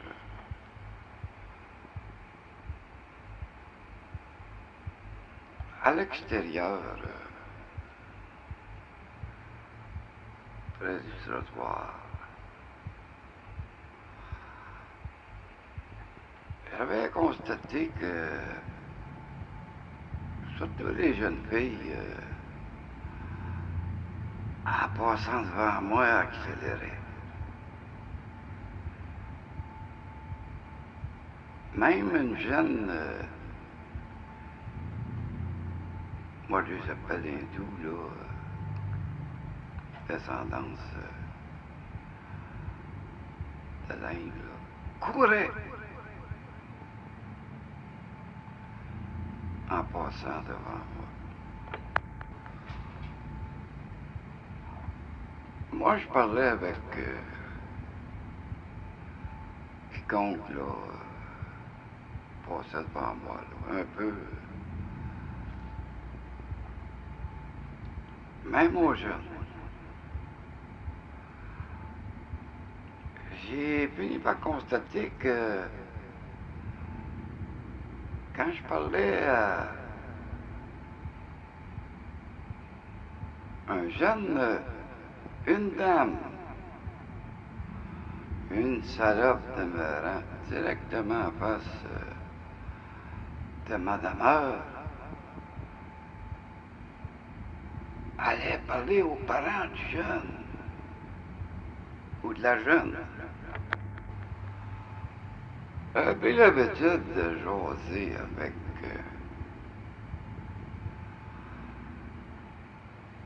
un jeune demeurant au premier étage, juste à côté de ma demeure. Au nord. Ben, je me jasais avec, il y avait de la gueule. J'avais prédit qu'il deviendrait un avocat, peut-être un maudit politicien. Un jour, il m'invita et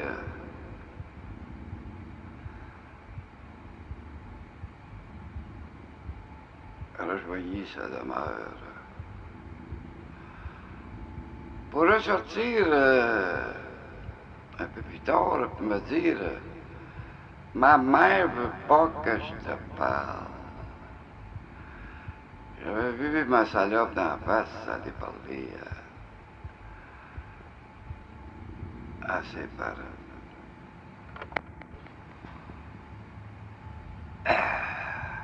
J'avais tendance à y parler parce que son père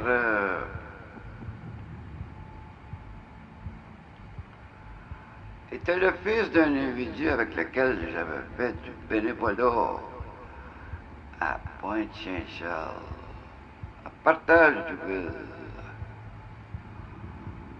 On lui donnait de la bouffe.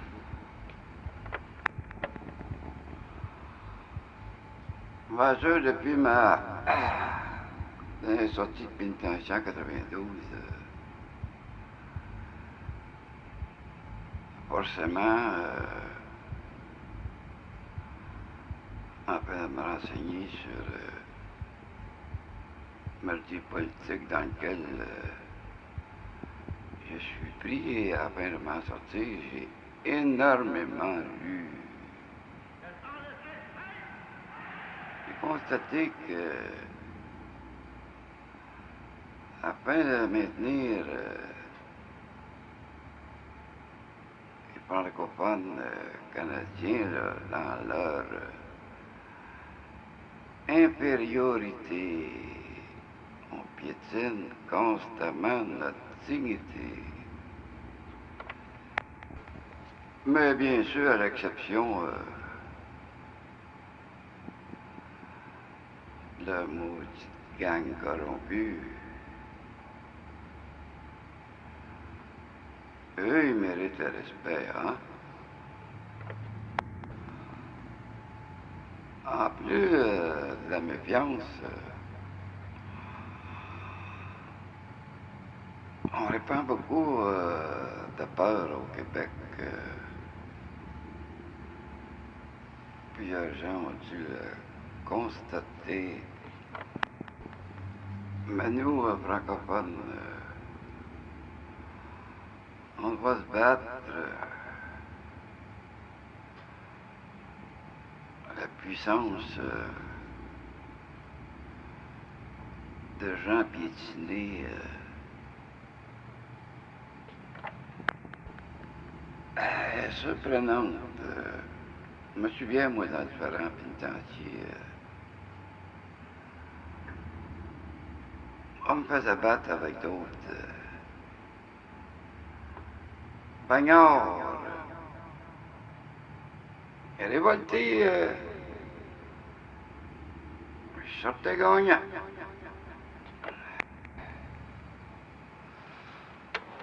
Mais à l'exception d'une fois d'importance,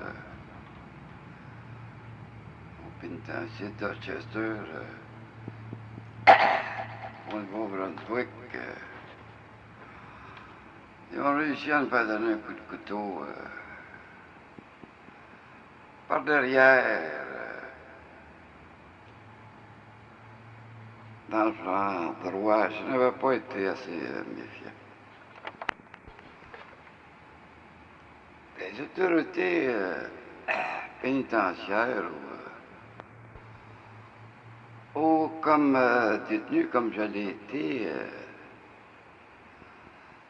appartenaient, ont été d'une perfidie difficilement croyable. En tout cas, contre moi, là, qui a été incriminé pour raisons politiques. Ah, mon papa appartenait vieux pénitencier de Saint-Vincent-de-Paul,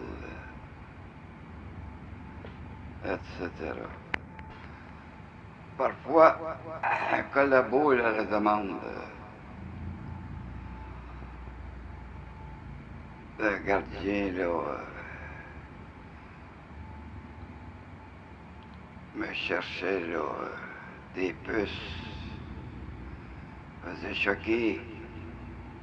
Il m'invitait derrière la wing, l'arranger, me battre, je désirais. Et les maudits cochons de garde à l'autre bout tournaient la tête. Et on passait derrière l'arranger pour se battre.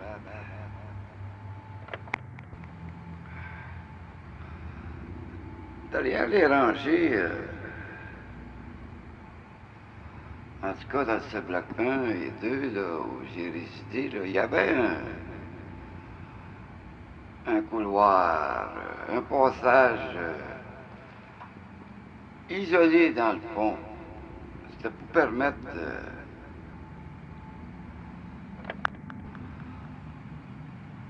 aux gardiens de ne pas avoir à retourner sur ses pas pour faire son compte ou sa surveillance.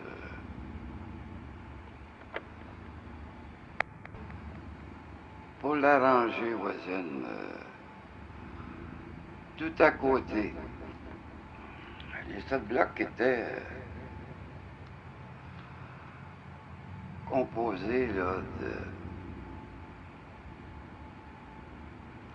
2 ou 3 étages, là, avec des sections de 2 rangées, dos à dos. Pour vous dire leur cynisme, à mon arrivée au pénitencier Archambault, Sainte-Anne-des-Plaines, au début de ma dernière sentence, m'ont fouté directement en détention, sur le prétexte que je m'étais pas assez penché pour la fouille à nu, là. Il m'a dit, j'ai pas vu assez ton anus, ton cul. Alors, pour passer le temps, j'avais pris l'habitude de lire. J'ai demandé de la lecture et mes lunettes.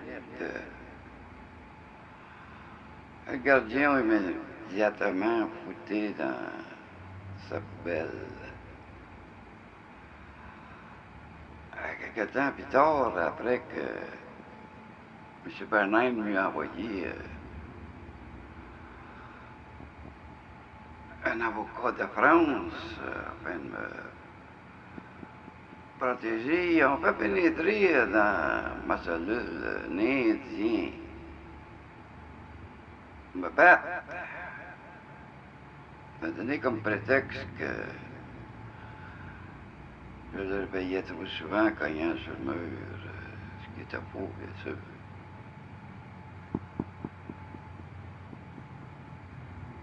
Alors, la bataille, constamment, il essayait de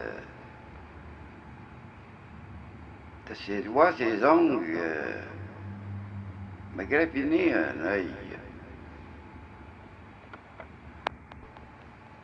Ça peut paraître extravagant, mais c'est bel et bien vrai. D'ailleurs, vous constatez qu'il n'y a pas un maudit de ces cochons de quartier qui s'est offert à participer à notre émission afin de me contredire. Je les invite à me contredire sur quoi que ce soit. Je peux affirmer que si je sois souverainiste, c'est surtout au souvenir de mon travail comme chauffeur de taxi. Après l'avoir loué là, dans notre quartier, là, et je m'en allais directement dans l'ouest. Et moi, je suis pauvre dans Hochelaga, là. Ça prend l'autobus. Je le louais vers 6 heures du matin. Je me rendais dans Westmont, Notre-Dame-de-Grâce.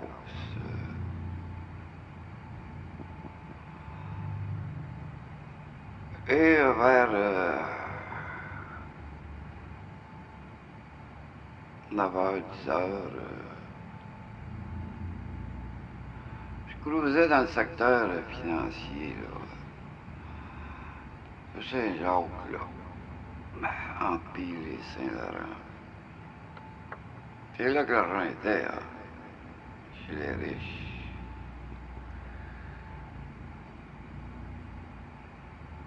Je me souviens, là, dans Westmont, là,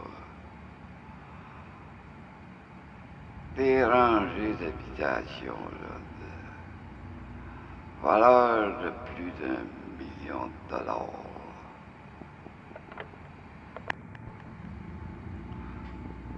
Moi, j'essayais de donner un bon service,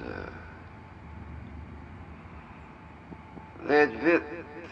Beaucoup de gens n'aiment pas.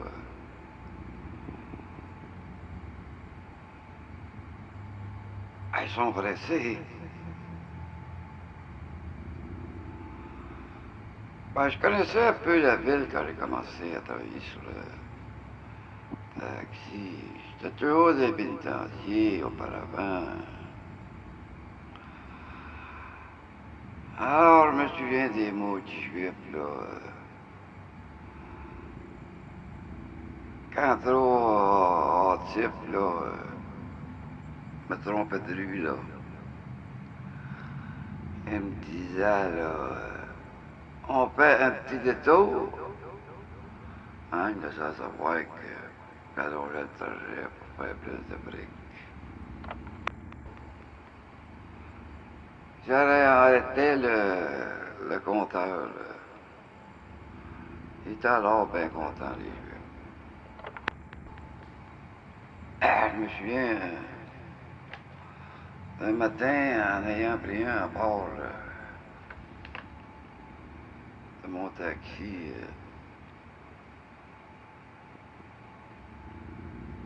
il se rendait au centre-ville faire des affaires. Je crois que j'étais Côte-Sainte-Catherine. Une femme est sortie de nowhere, comme il dit, là. Nulle part, là. pour soudainement se fouter devant mon taxi, là.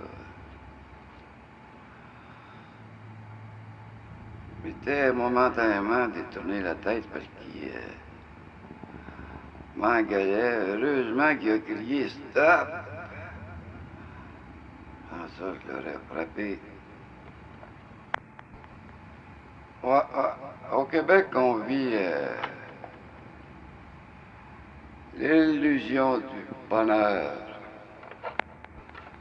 C'est le châtiment des classes inférieures. De plus en plus anglicisé, fiche. Si j'en reviens à mes années pénitentiaires,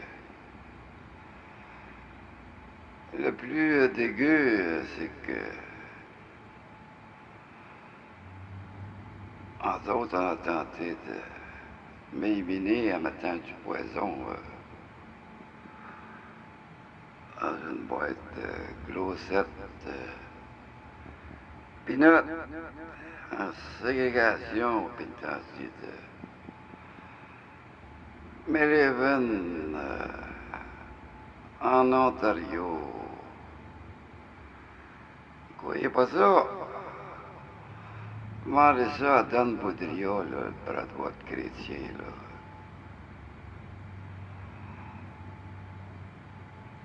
Et sûrement intervenu mêlé à mon cas parce qu'ils sont arrangés pour que je le voie. Dans m'arranger afin que je leur fasse confiance. Bien sûr. J'y ai réfléchi une minute, peut-être deux. Comment faire confiance à des maudits grasseurs?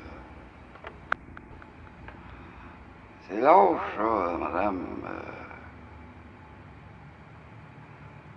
C'est donc les empêcher de mettre du poison dans votre nourriture.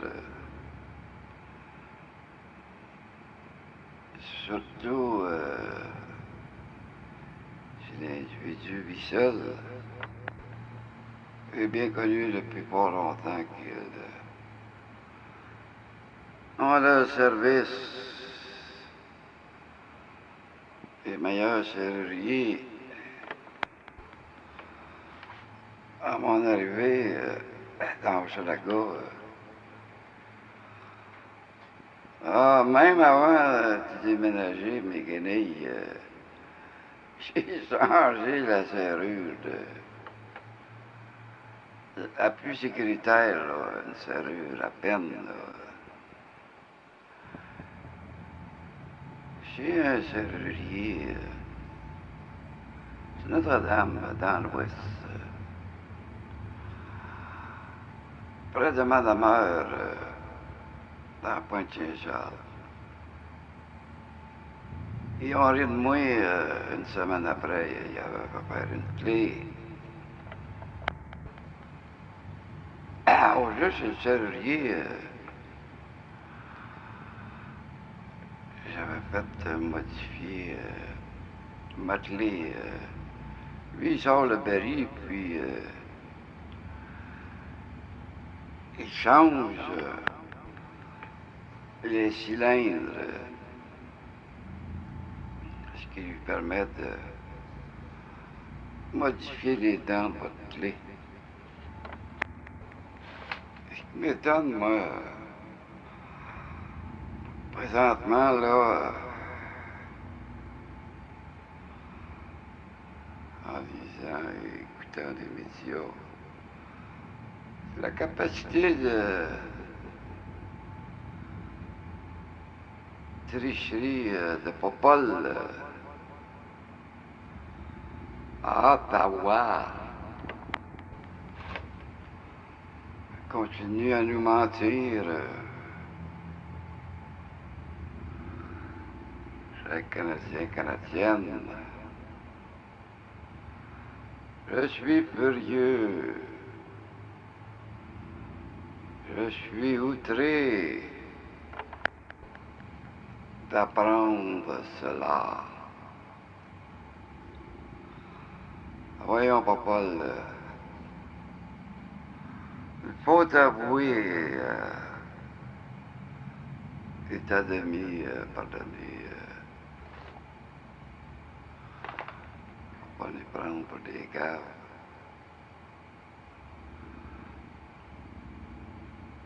Sauf erreur, mais je crois que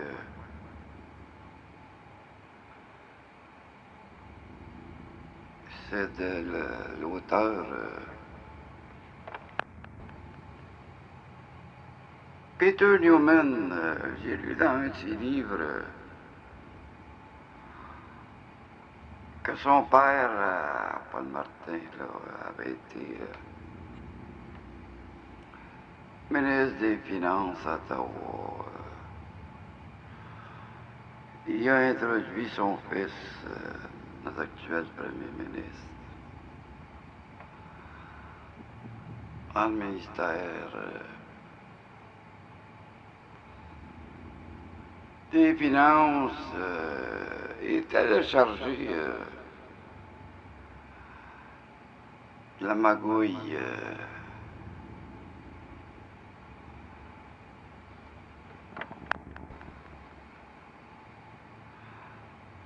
Des arrangements, là, comme avec les Brockman, là. Les Brockman se chargeaient d'une partie, en tout cas, de leur basse œuvre, là. En tout, ils recevaient même des retours d'impôts qu'ils appelaient de l'argent céleste. Ben, j'ai tendance à croire M. Newman, comme journaliste, il a été longtemps attaché à la Chambre à Ottawa. Peut-être que Vangelis, sur une de mes cassettes, on s'est sûrement servi des Brockman afin de me manipuler. Ouais, je me souviens un jour de mon séguin Armand, là. Il m'a appelé en me demandant de me rendre vite à sa demeure. Je me souviens que j'avais point déjeuner, je m'étais apporté une pomme. Et puis en chemin d'un tournant, la maudite pomme m'a tombé près de mon accélérateur, puis en me penchant pour la ramasser, là, j'ai presque pris le fossé. C'était tout simplement pour m'inviter à jaser avec lui derrière sa demeure.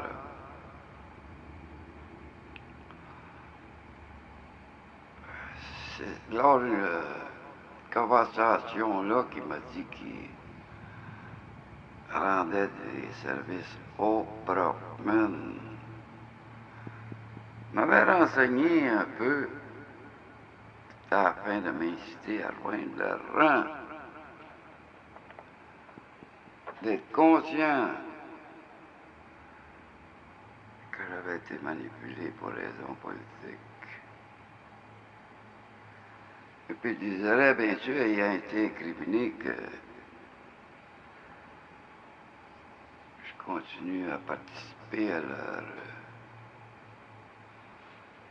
manipulation contre d'autres individus.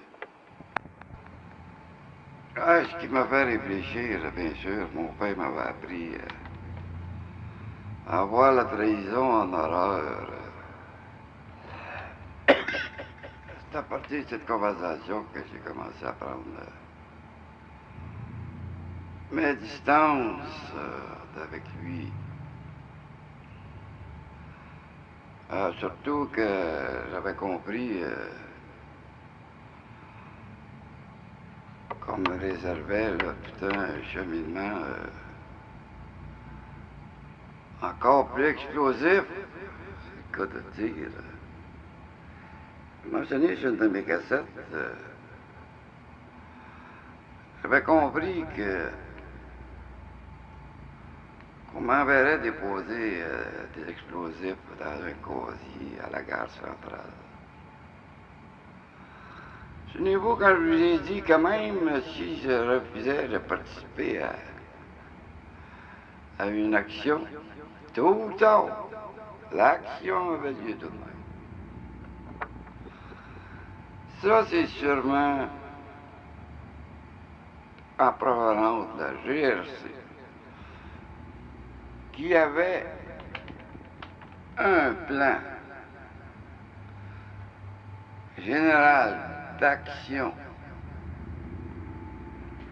afin de manipuler les Québécois.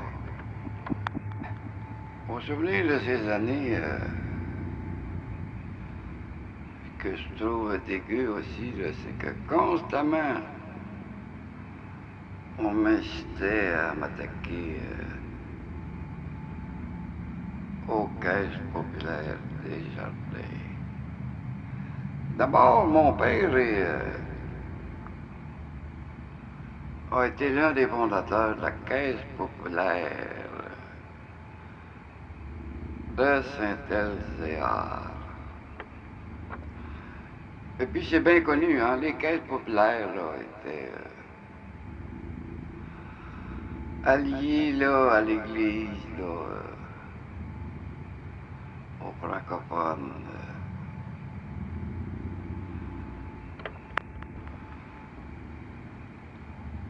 D'ailleurs, si vous lisez sur les patriotes, là, la patente, c'est la raison pour laquelle souvent là, les caisses démarraient. Un soubassement d'une église, là, ou dans une habitation là, voisine. Concernant les banques, on m'incitait aussi à y aller. Les banques provinciales, toutes les étaient en pouvoir, selon moi, elles avaient fait affaire avec les succursales des banques provinciales. Ce que c'est que on a tout dit, les libéraux étaient alliés, faisaient affaire avec les banques canadiennes nationales, les banques de Montréal. Pour moi, c'était pas facile, hein. Bien sûr, parce que c'était la police qui organisait, m'envoyait des collabos pour les exécuter. Alors, j'ai pris goût, après un temps, toute banque là, que je voyais sur mon chemin, là, me lançait un défi, puis je m'attaquais à une banque de Montréal. J'ai constaté que j'étais pas tellement le bienvenu. C'est seulement la raison pour laquelle là, mon bon avocat, là, après mon arrestation, là, en 1958, Antonio Lambert, m'a dit « Tu en fais trop, Bédard ». En 1967, venue été ma maladresse là, à Lévis, là, étant couché sur le bord de la voie ferrée, là, à regarder le transfert, poche d'argent là, provenant de la RAPS,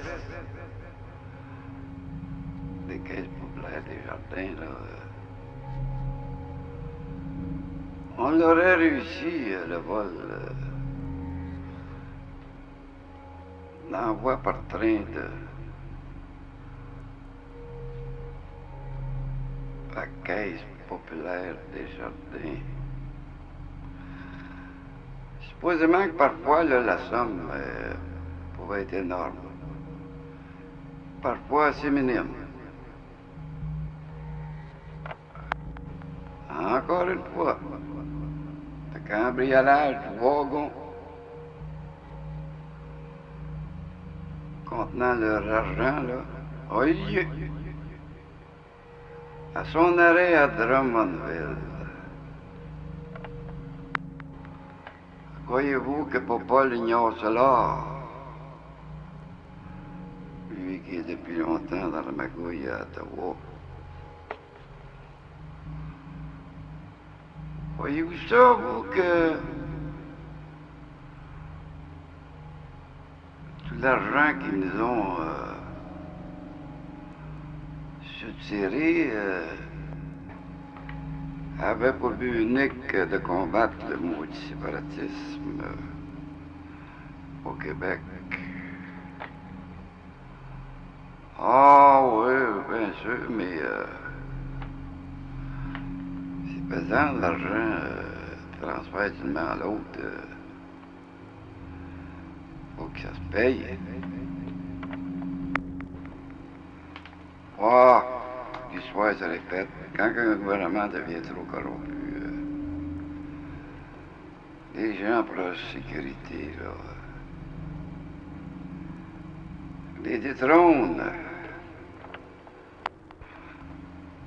Ben, je le sais, moi, un maudit voleur ne se limite pas à cavaler, hein. Beaucoup de criminalité enrobe le vol, la fraude. Ouais, c'est étonnant.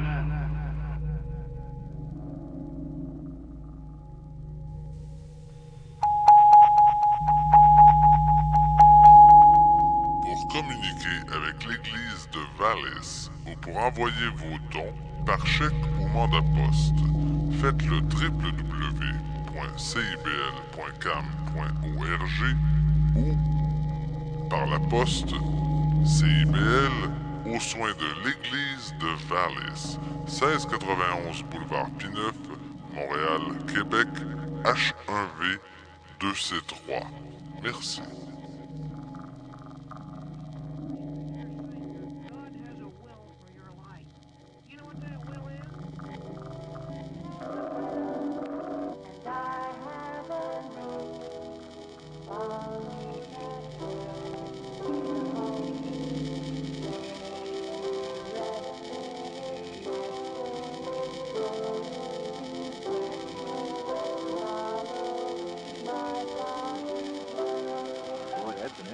Song, isn't it? It sure is, Dad. Let's talk about God's will for your life today, okay? You mean the type of work I'm going to do someday, Dad?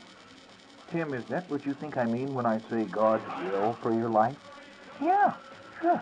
Well, that's God's will way down the road somewhere. But how about His will for your life today, right now? Oh, I hadn't thought of that, Dad. I suppose His will for my life is, right now that I know Jesus Christ is my personal Savior. And I do. Now, is there anything beyond that? I really don't know. Does the Bible say anything about that? Chapter 12, verse 2. We have seen some significant incidents of the very wrong. And you are interesting the planning of the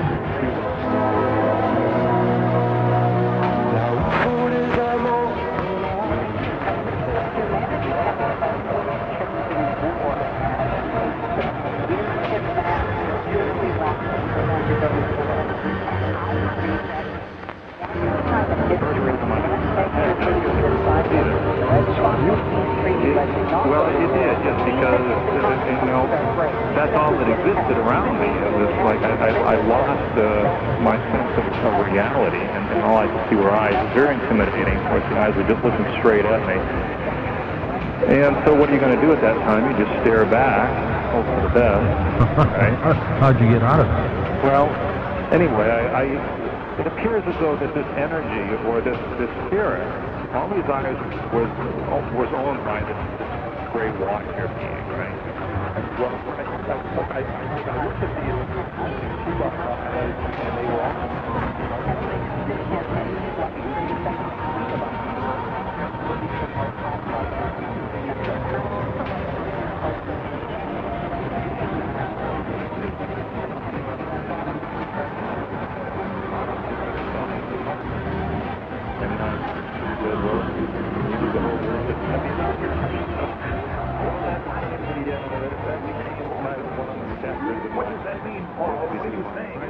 Now, like the word means that you should be very, very close to the Lord and very, very far away from sin.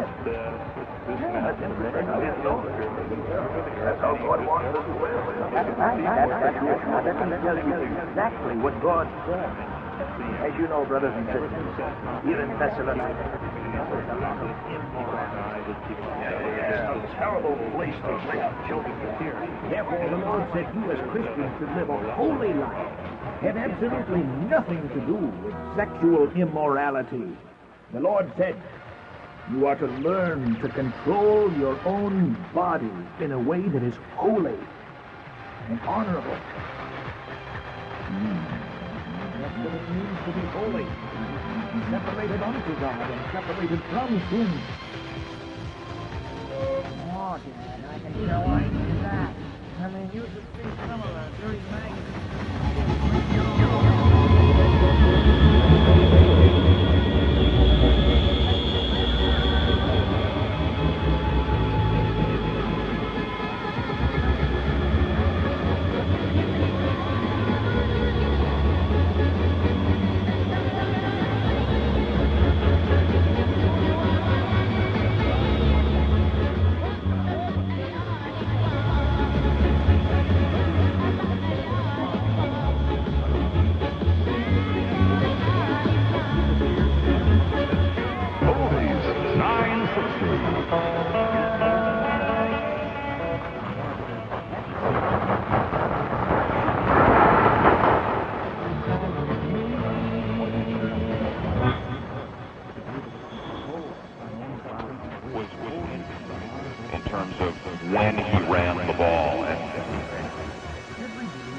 communiquer avec l'Église de VALIS ou pour envoyer vos dons par chèque ou mandat poste, faites le www.cibl.cam.org ou par la poste CIBL aux soins de l'Église de VALIS, 1691 boulevard Pineuf, Montréal, Québec, H1V 2C3.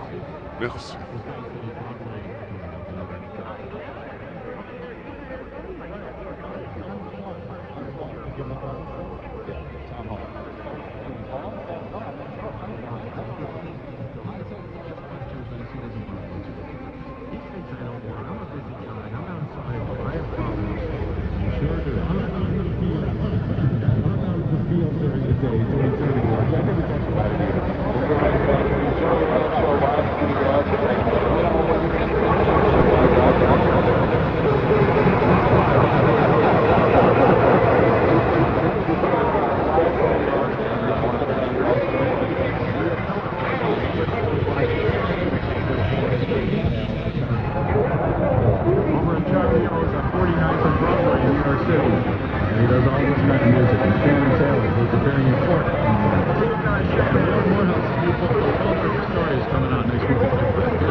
Sleep well, my friend, and forget us.